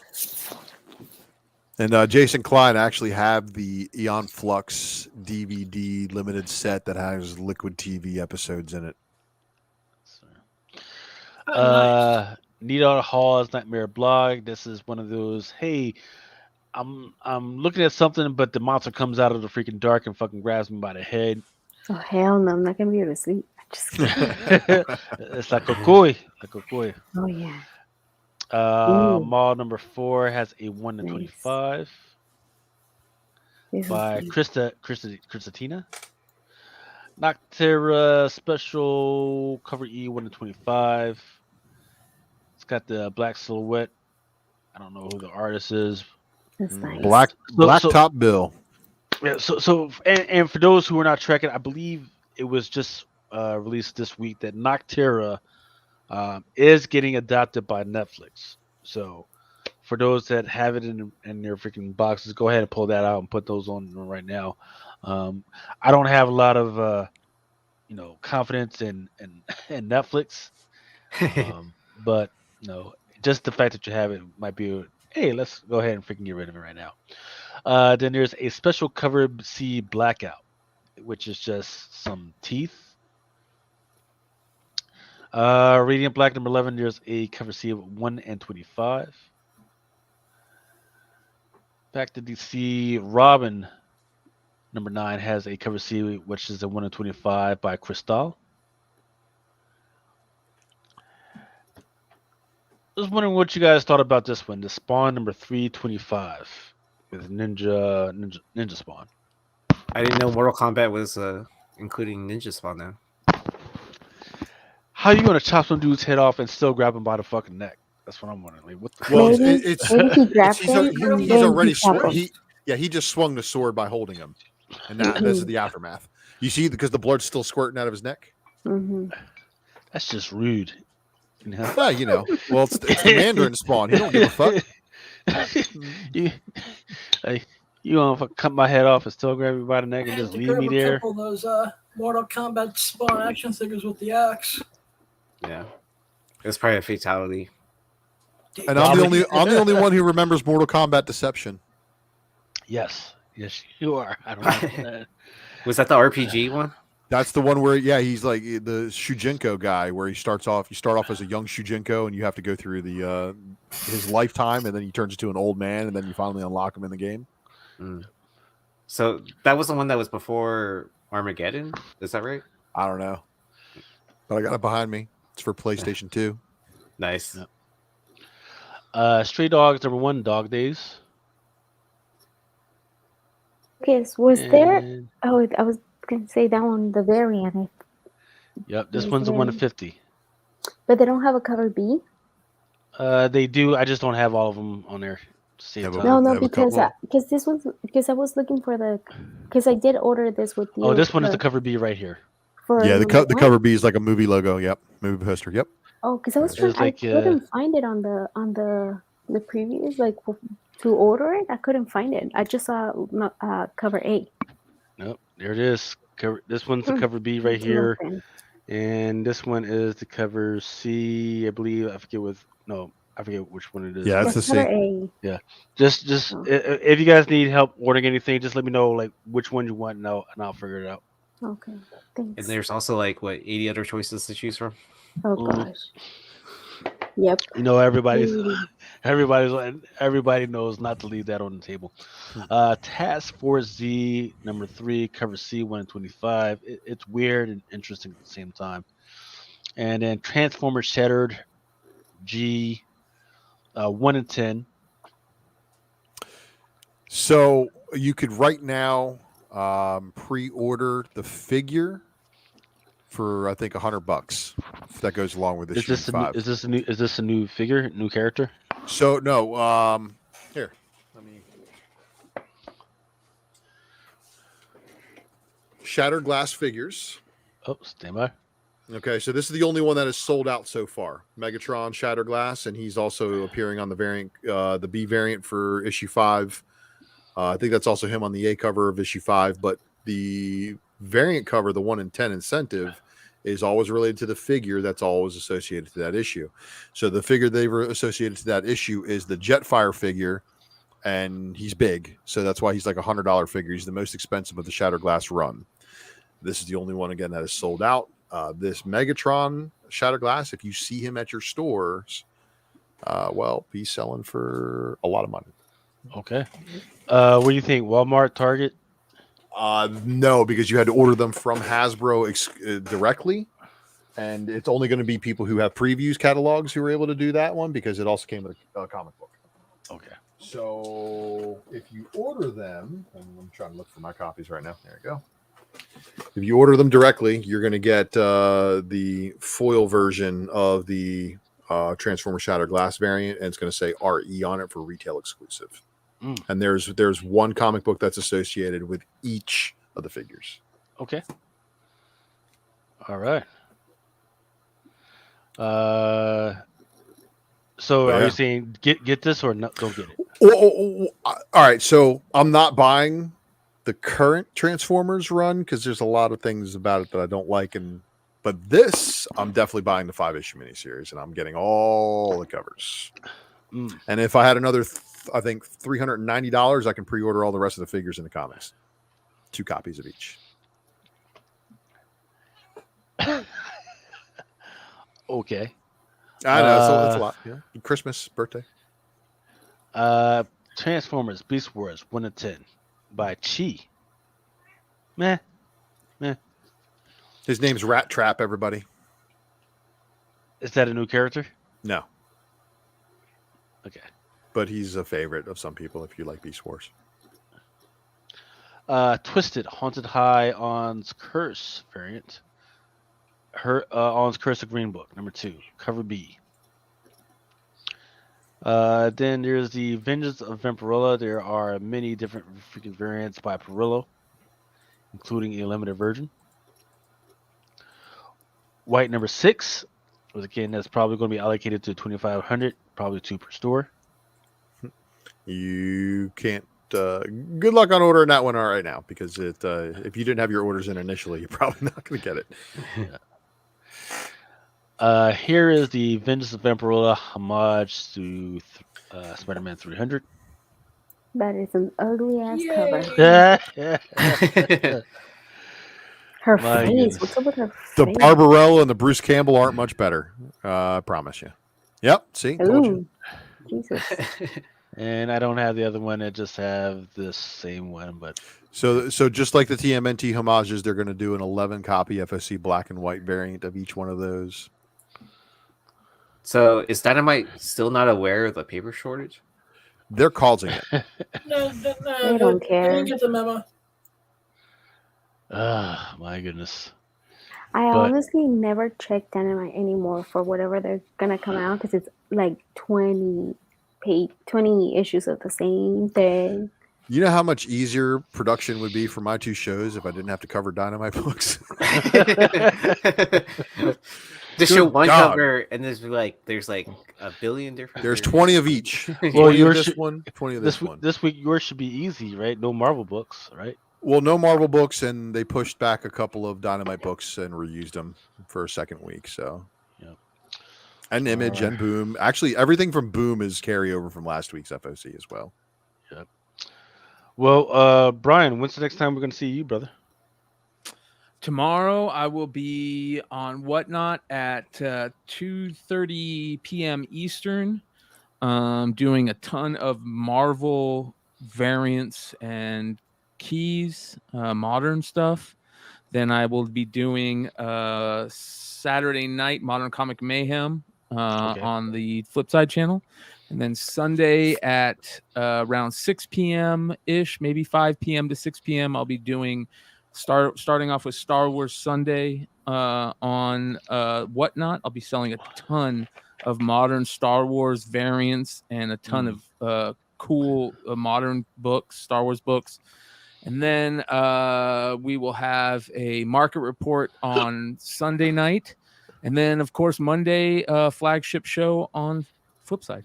Jesus, hard working man. Amen, Pumping dude. up all that fucking content, man. Hey, man, I Jesus. jumped out of corporate America and jumped into selling comic books, dude. I'd rather do it any day of the week. Nice. Oh, don't forget, those big prizes that you're getting from freaking cards, man. You're fucking. Did you sell that Ovechkin yet? Not yet. So Or is it's it- going in the holiday auction. The holiday auction starts, I believe, Ooh. December 4th, I want to say. So It's right yeah, around the I'm corner, man. crossing my fingers. Ovechkin just had a hat trick. Did it in front of his kid. Is a really good video I posted on my IG where his little son, who's like 3 years old, is throwing over his hat over the boards because Ovi just had a hat video trick. you showed the other day? Yeah. So Ovi has awesome. Ovi is leading in goals, I believe. So yeah, I'm really looking forward to that card. Listen, the last time that card sold, and I'm probably jinxing myself, so I'm gonna knock on wood. The last two times that card sold was for 27 grand and 31 grand. So So Yeah. you had the chance of, setting the hat trick, yeah. setting a record. yeah, and you guys don't even want to know what I put into it because it's gonna piss me. It's gonna make people cry. Yeah. Oh, just like that Chambers of Chill 19 that sold. Oh yeah. That 9.6, like how much that guy paid for it. So impressive. Yeah, matter of fact, I think no, never mind. I'm not gonna say. Blind Adam, when's the next time we're going to see you, brother? Let's see. You're gonna see me Wednesday at 9 p.m. I do have a guest. I have to confirm to see if she's still coming on. Is he Is she talking going to about keep all Janet? our clues on this time? No, hells no. Jesus Christ. I have a worthless reputation to uphold. And then, God willing, I'll be Thursday sometime, I think at 3 in the afternoon, doing a review of The Flash in Riverdale. All I can say, Adam, is if the young lady freaking waves another freaking sexual toy in my face, I'm leaving. I'm just saying. I'm just letting you right now. Okay. All right. Also, freaking, when's the next time we're going to see you? You got a I'm already done on all the production for the FOC show, so it could happen tomorrow or today, depending on your time zone. because it could. It's today everywhere, so it could be Saturday, it could be Sunday. Just make sure you're subscribed. Click that notification bell for notifications for when I go live. I have no clue what time I'm going to do it, but whenever's convenient, and I'll do my best. Yep, because definitely there's a lot of stuff that I missed today. I'm still waiting for a bunch of photos and stuff, and I'm hoping. Yeah. Look, nobody's going to come to work on the weekend and put that shit in there, but I'm hoping that maybe. And then if I do get it, I'll definitely send it out to freaking Ultra if I see it. I'm just happy that the Diamond website was actually up for more than like 2 hours this week, because last week it was pretty shitty. It is, but it's still having issues. All of a sudden I'm getting boxes like from like 2 weeks ago. All of a sudden I'm getting that shit today. Oh, so you're getting all the books that nobody got 2 weeks ago? Yeah. Yeah. Because there's still a lot of stores around me that, like, so some of the stores are like, we got our Random House books, we got our Lunar distribution books. Where's Diamond? Where you at, Diamond? And it's like, oh, well, they're still under ransomware. And he's like, but is that going to happen to these other guys next? I said, don't ask questions like that, because you could karma yourself into that pigeonhole. The next thing you know, the entire comic book market is on ransomware. How bad would that be? Let us not speak of things. It's bad enough. It's bad enough with one distributor getting ransomware. So yeah. These things should not be happening, man. Freaking, but it is. Mama. Yes. Cuando nos vamos a ver? Well, Tuesday for sure. Tales from the Flip Side, Comic Book Woman. And I don't know. I'm thinking of doing. I'm really bad. We're teaming up for a food joint, right? Where we're just going to sit around talking about food, right? Yes. Oh my god.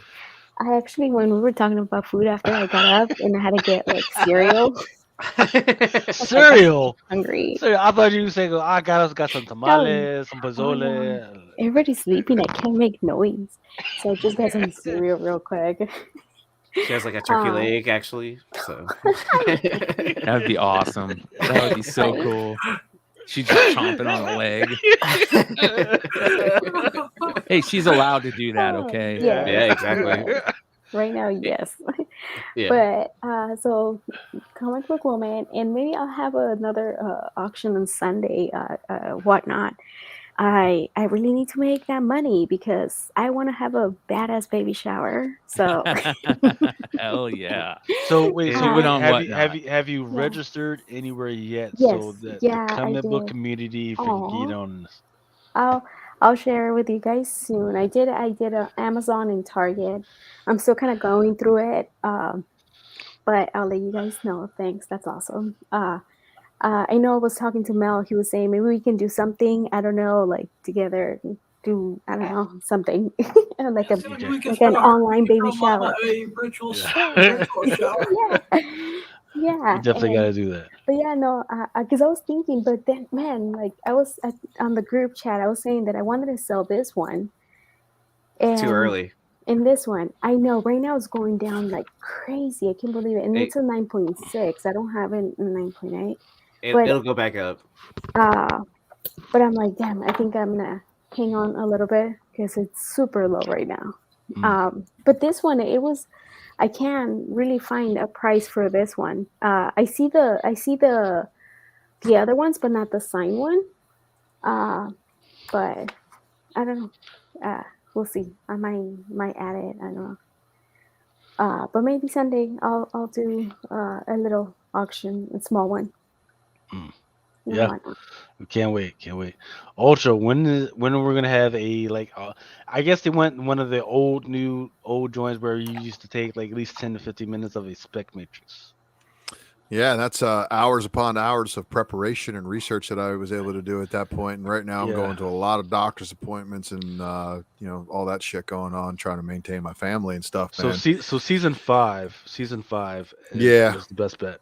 Yeah. So, probably coming back with some hurtings. But you know what?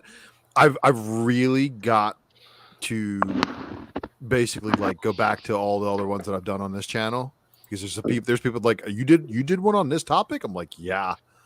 And just reformat it for my own channel. So it's just trying to find time right now. And it doesn't fucking figure. I had all the time in the world before, and I could make a bunch of shit happen. I can do 5 shows a fucking week, no problem. Spec Matrix on Fridays. And then, my life got turned upside down once I got monetized. Yeah. It's fucky like that. Jason Klein says, Brian, man, I hope you clean the house with that fucking card, man. So do I, and thank you, Jason. I appreciate that. You gonna buy a car? I was gonna buy a car until I realized it's probably not a good time to buy a car right now. One of my best friends runs a dealership out here, and when I told him that I was thinking about buying a car, he said, "Do not, absolutely do not." If you guys remember the early part of this show, they were talking about it. The worst thing you could do right now is buy a car. So I'm waiting. I'm gonna probably pay off as much debt as possible with it, and go into the new year fresh and clean, and buy some more comics to sell. Yep. Yeah. And for those who haven't been following my Instagram, who understand what I've been saying, stay liquid. Now might be the time to freaking buy, man. Because I said, buy. I said, hey, wait till it gets around 150. Well, it hit 145 today. I bought some. 145 today. Yeah. Well, man. I remember that from last week, and I was like, oh, I'm going to check for Friday prices. Like, there was a Black Friday sale on stock, too. So people got to get liquid because people are selling, and so they can freaking, once again, buy presents. Yeah. It's one of those off weeks right before you actually get freaking paid. So people need a little bit of liquidity, and the people were selling. And bam, it was a cross Santa is a nasty pimp. Yeah. So don't trust the Santa Claus guy. Now, here's the deal. Here's where it's going to get crazy. You got to remember, you got whatever stock you got now. There's a possibility that it might go down to like 139, 138. You're going to want to munch on those too. Great on having it at 149. I think I've been grabbing some at like 145, 146 today. There might be some within the next 2 weeks at 139. Grab those too. Stay fast because come on, freaking Disney, come on now. Aaron, man, when's the next time we're gonna see you, brother?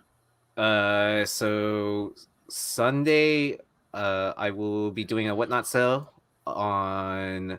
What am I doing? I'm doing Deadpool, Venom, and Hawkeye comics, and then I'm just hoping like they drop that PS5 in my sale, right? Or 1 in 1,000 for $4. Jesus. Yes, that's up to the Whatnot people to decide like who that drops into. But other than that, Tuesday comic book food chain right after Comic Book Women. So we're coming back with an episode. I don't know what we're doing, but it should be fun. And then Wednesday and or Thursday, something with the Modern Playbook Boys. We'll have something. Maybe another episode of Dealer Flipside or some other game that I invent. Okay. For me, next time you'll see me officially will be on Blind Adam's Awesome Sauce radio show where he tries to make a black man blush. Succeeds multiple times. Man, just I am so pissed at fucking Rob Fordo, man, because he was supposed to be my day off from fucking having a heart attack, man. That's fun. So I want to do a muffin wheel sometime this weekend. So depending on how drunk I am, you might see that figure just pop up randomly. Also, I got some card conventions that I'm going to check that out. So keep an eye out on my Twitter and my Instagram just to see what's going on with that stuff. Hopefully, I can snag some deals. But and then I think next week after that, we're going to maybe another special. Some MPP stuff, but that's about it. And then see where are we at? Where's Mel? Yeah, that's a good question, man. He needs to hop on with us at least before the new year. But look, Mama needs some new shoes, man. And them Jordans ain't cheap. And believe me, Uh, once I'm allowed to go back out in the world again, I'm going to be out there making money. So, you know, so let me run this ad real quick.